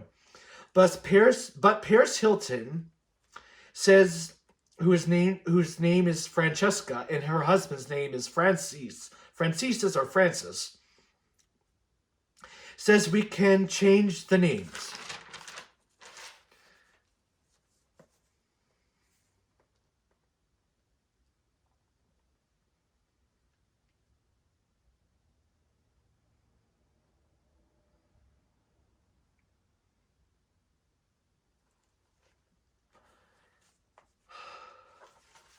The poem by Jared Routson, or descriptive paragraph, is called Cockalorum.